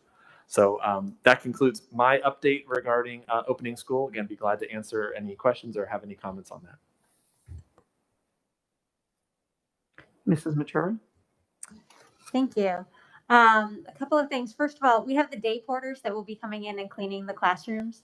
So what is the expectation for the teachers? Are the teachers cleaning anything, or are we relying on the day porters to be cleaning and the teachers aren't required to do so? Yeah, primarily. So if we're talking about like desk surfaces, they're going to be, the day porters are cleaning those desk surfaces twice a day, typically on a teacher prep, and then at the end of the day. It may vary slightly just depending upon what the schedules look like and how things go during a day in a school. In terms of teacher expectations, again, we provide the sanitizer and the wipes for teachers to be able to use those as they feel that they may need, depending upon how frequently some of those surfaces are touched. So there's not necessarily an expectation that we're asking teachers to clean desks between every period. They certainly, I guess, could if they felt like there was a need to, but I don't believe, and correct me if I'm wrong, thinking that that's not the expectation that we've had based on the recommendations that we have seen, because again, it's kind of overkill. Most of the transmission of the viruses, as we've come to learn, is really through airborne, through droplets, as well as aerosol particles, as was recently affirmed by the CDC. Thank you. Additionally, when we talk about if we are given those rapid tests by the governor, that is something that the school district would not, I'm assuming, would not test children without the approval or the request of the parents. Certainly not. Correct. Okay. Yeah, I think there's still a lot, what we're finding right now with those rapid tests, it's one of those things that's out there, but it's just not quite hit prime time would be how I would probably phrase it. So, we'd obviously have to know more about how those work, what kind of training people would need to be able to administer those, because from the best research I could find, typically those are not done by a layperson. It's not something that you and I could pick up at a Walgreens and be able to do. There's training elements, and of course, yes, we would not be testing anyone without permission. Thank you. I know there's some fear of that when people think about testing coming to schools, is that schools will then just therefore start testing all the children. And I just wanted to make sure people understood this is not something that would be happening without parent consent or wanting it to happen. So thank you. And did you say when the dashboard was going to be ready? So we're planning on having that updated the same time where we update our dashboard with the Maricopa County health data. So each week on Thursdays, and it would include the data for the previous week.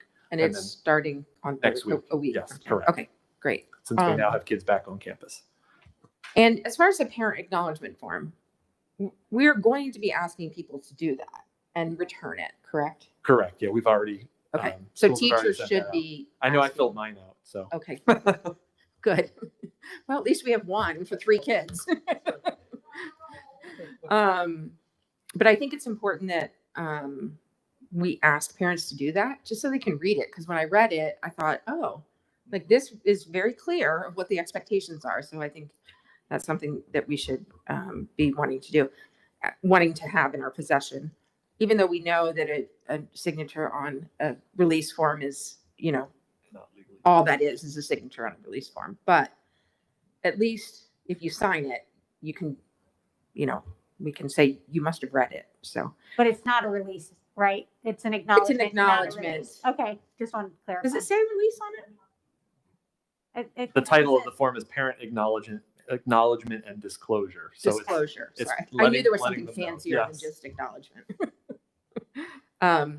Okay, and then I just want to triple check that when teachers run out of supplies, all they have to do is ask, and they will appear in their classroom. Correct. That is exactly it. I know Okay. we've been working with, and I know Susie Seep and I have been talking about that too. People just need to ask, and ask the custodian, ask the supervisor. Work with the site-based folks. I know I was speaking with Jerry Withers, who's our lead with our principal group this year. He shared, just like at his site, he has his closet where he has all those materials, and when somebody runs out, they just go get Okay, more. great, thank you. Ask their supervisor. Mrs. Case? I just wanted to ask, is there a place on that acknowledgement form for the student also? I don't believe so.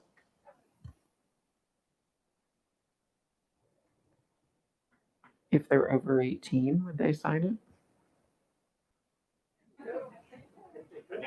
I mean, legally, wouldn't, I suppose legally they could if they're their own guardian.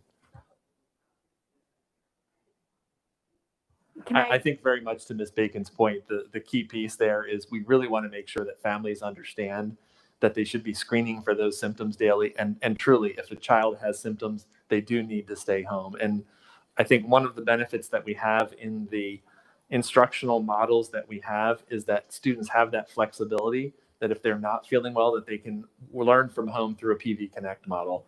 I think that's one of the things that is so important about having that. And again, I know that is a huge lift for many of our teachers to be able to support students in both modalities. But that's what really allows us to make sure that those students are getting that education they need if they have to be home because they have symptoms, or if there is a case where someone has to quarantine because they've had an exposure. if I could jump in on that. But at this point, the devices we have for our elementary students are staying in the classroom. So what happens if, I'm a third grader and I go home and I wake up and I've got 101 temperature and now I'm staying home, but my device is at school. Right. What have we worked out to, Yeah, I'm sure to in make that that work? instance, we'd find a way to make sure we can get that device to the student. Yeah, and just to clarify on that, we do have enough devices currently to ensure we are one-to-one at the secondary level, so middle schools and our high schools. Currently, right now with K-6, we're holding off on having those be one-to-one. We do have enough for everybody, but it's getting a little tight.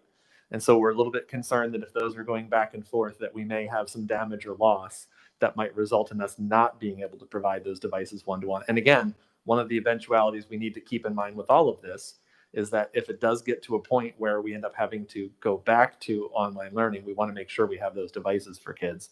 So yeah, if we do have an instance of that, obviously we'll work and make sure that family, gets a device if they need a device to be able to continue learning from home. Kind of like I used to go pick up the books at school, and the papers, the homework. Right. Which is just come pick up a computer. Yeah, which is what I figure, but I just want to make sure that we've got a process for that, because obviously now we're in COVID land and it's not just picking up books and paper. So I had a couple other questions. I realized that, excuse me, today was the first day, but do we have any reports on how lunch went at our various schools? I'll ask if any of the folks might have had some input on lunch. I didn't get to see a lunch today. I saw at Indian Bend, and I know Mr. Long was at one of the schools. By and large, everything went incredibly well. The principals, there was a big sigh of relief as to how the procedures went in the morning, as well as at lunchtime as well. I was able to view lunch at Vista Verde. That went really well.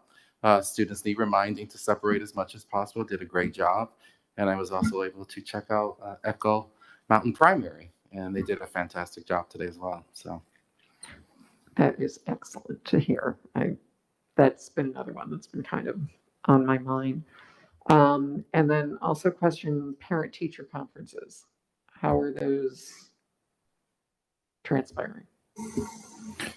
At the secondary level, there's a variety of methods. We have virtual, we have in person, we have phone, we have hybrid. So the school worked with their community and their FACT committee to determine what was going to be best for their community. So some of those schools that are doing in person, whereas in the past they may have done them all in the gym or so forth, they're doing classrooms. For those teachers who feel uncomfortable in the classrooms, we have some hallways set up. So it's a variety of methods to make as many people comfortable and to get as many parents in as the way they would feel comfortable as well. If phone is going to work for them, they'll even do that. Or WebEx. We have parents signing up to have conferences every 5 minutes. So it looks a little bit different for each community. So we're obviously, if there's an influx of in-person, we've got folks socially distanced, et cetera. Social distancing is the priority if they're going to do in person. Okay, thank you. Anybody else have any other? Yes, I'm sorry, Ms. Ventura.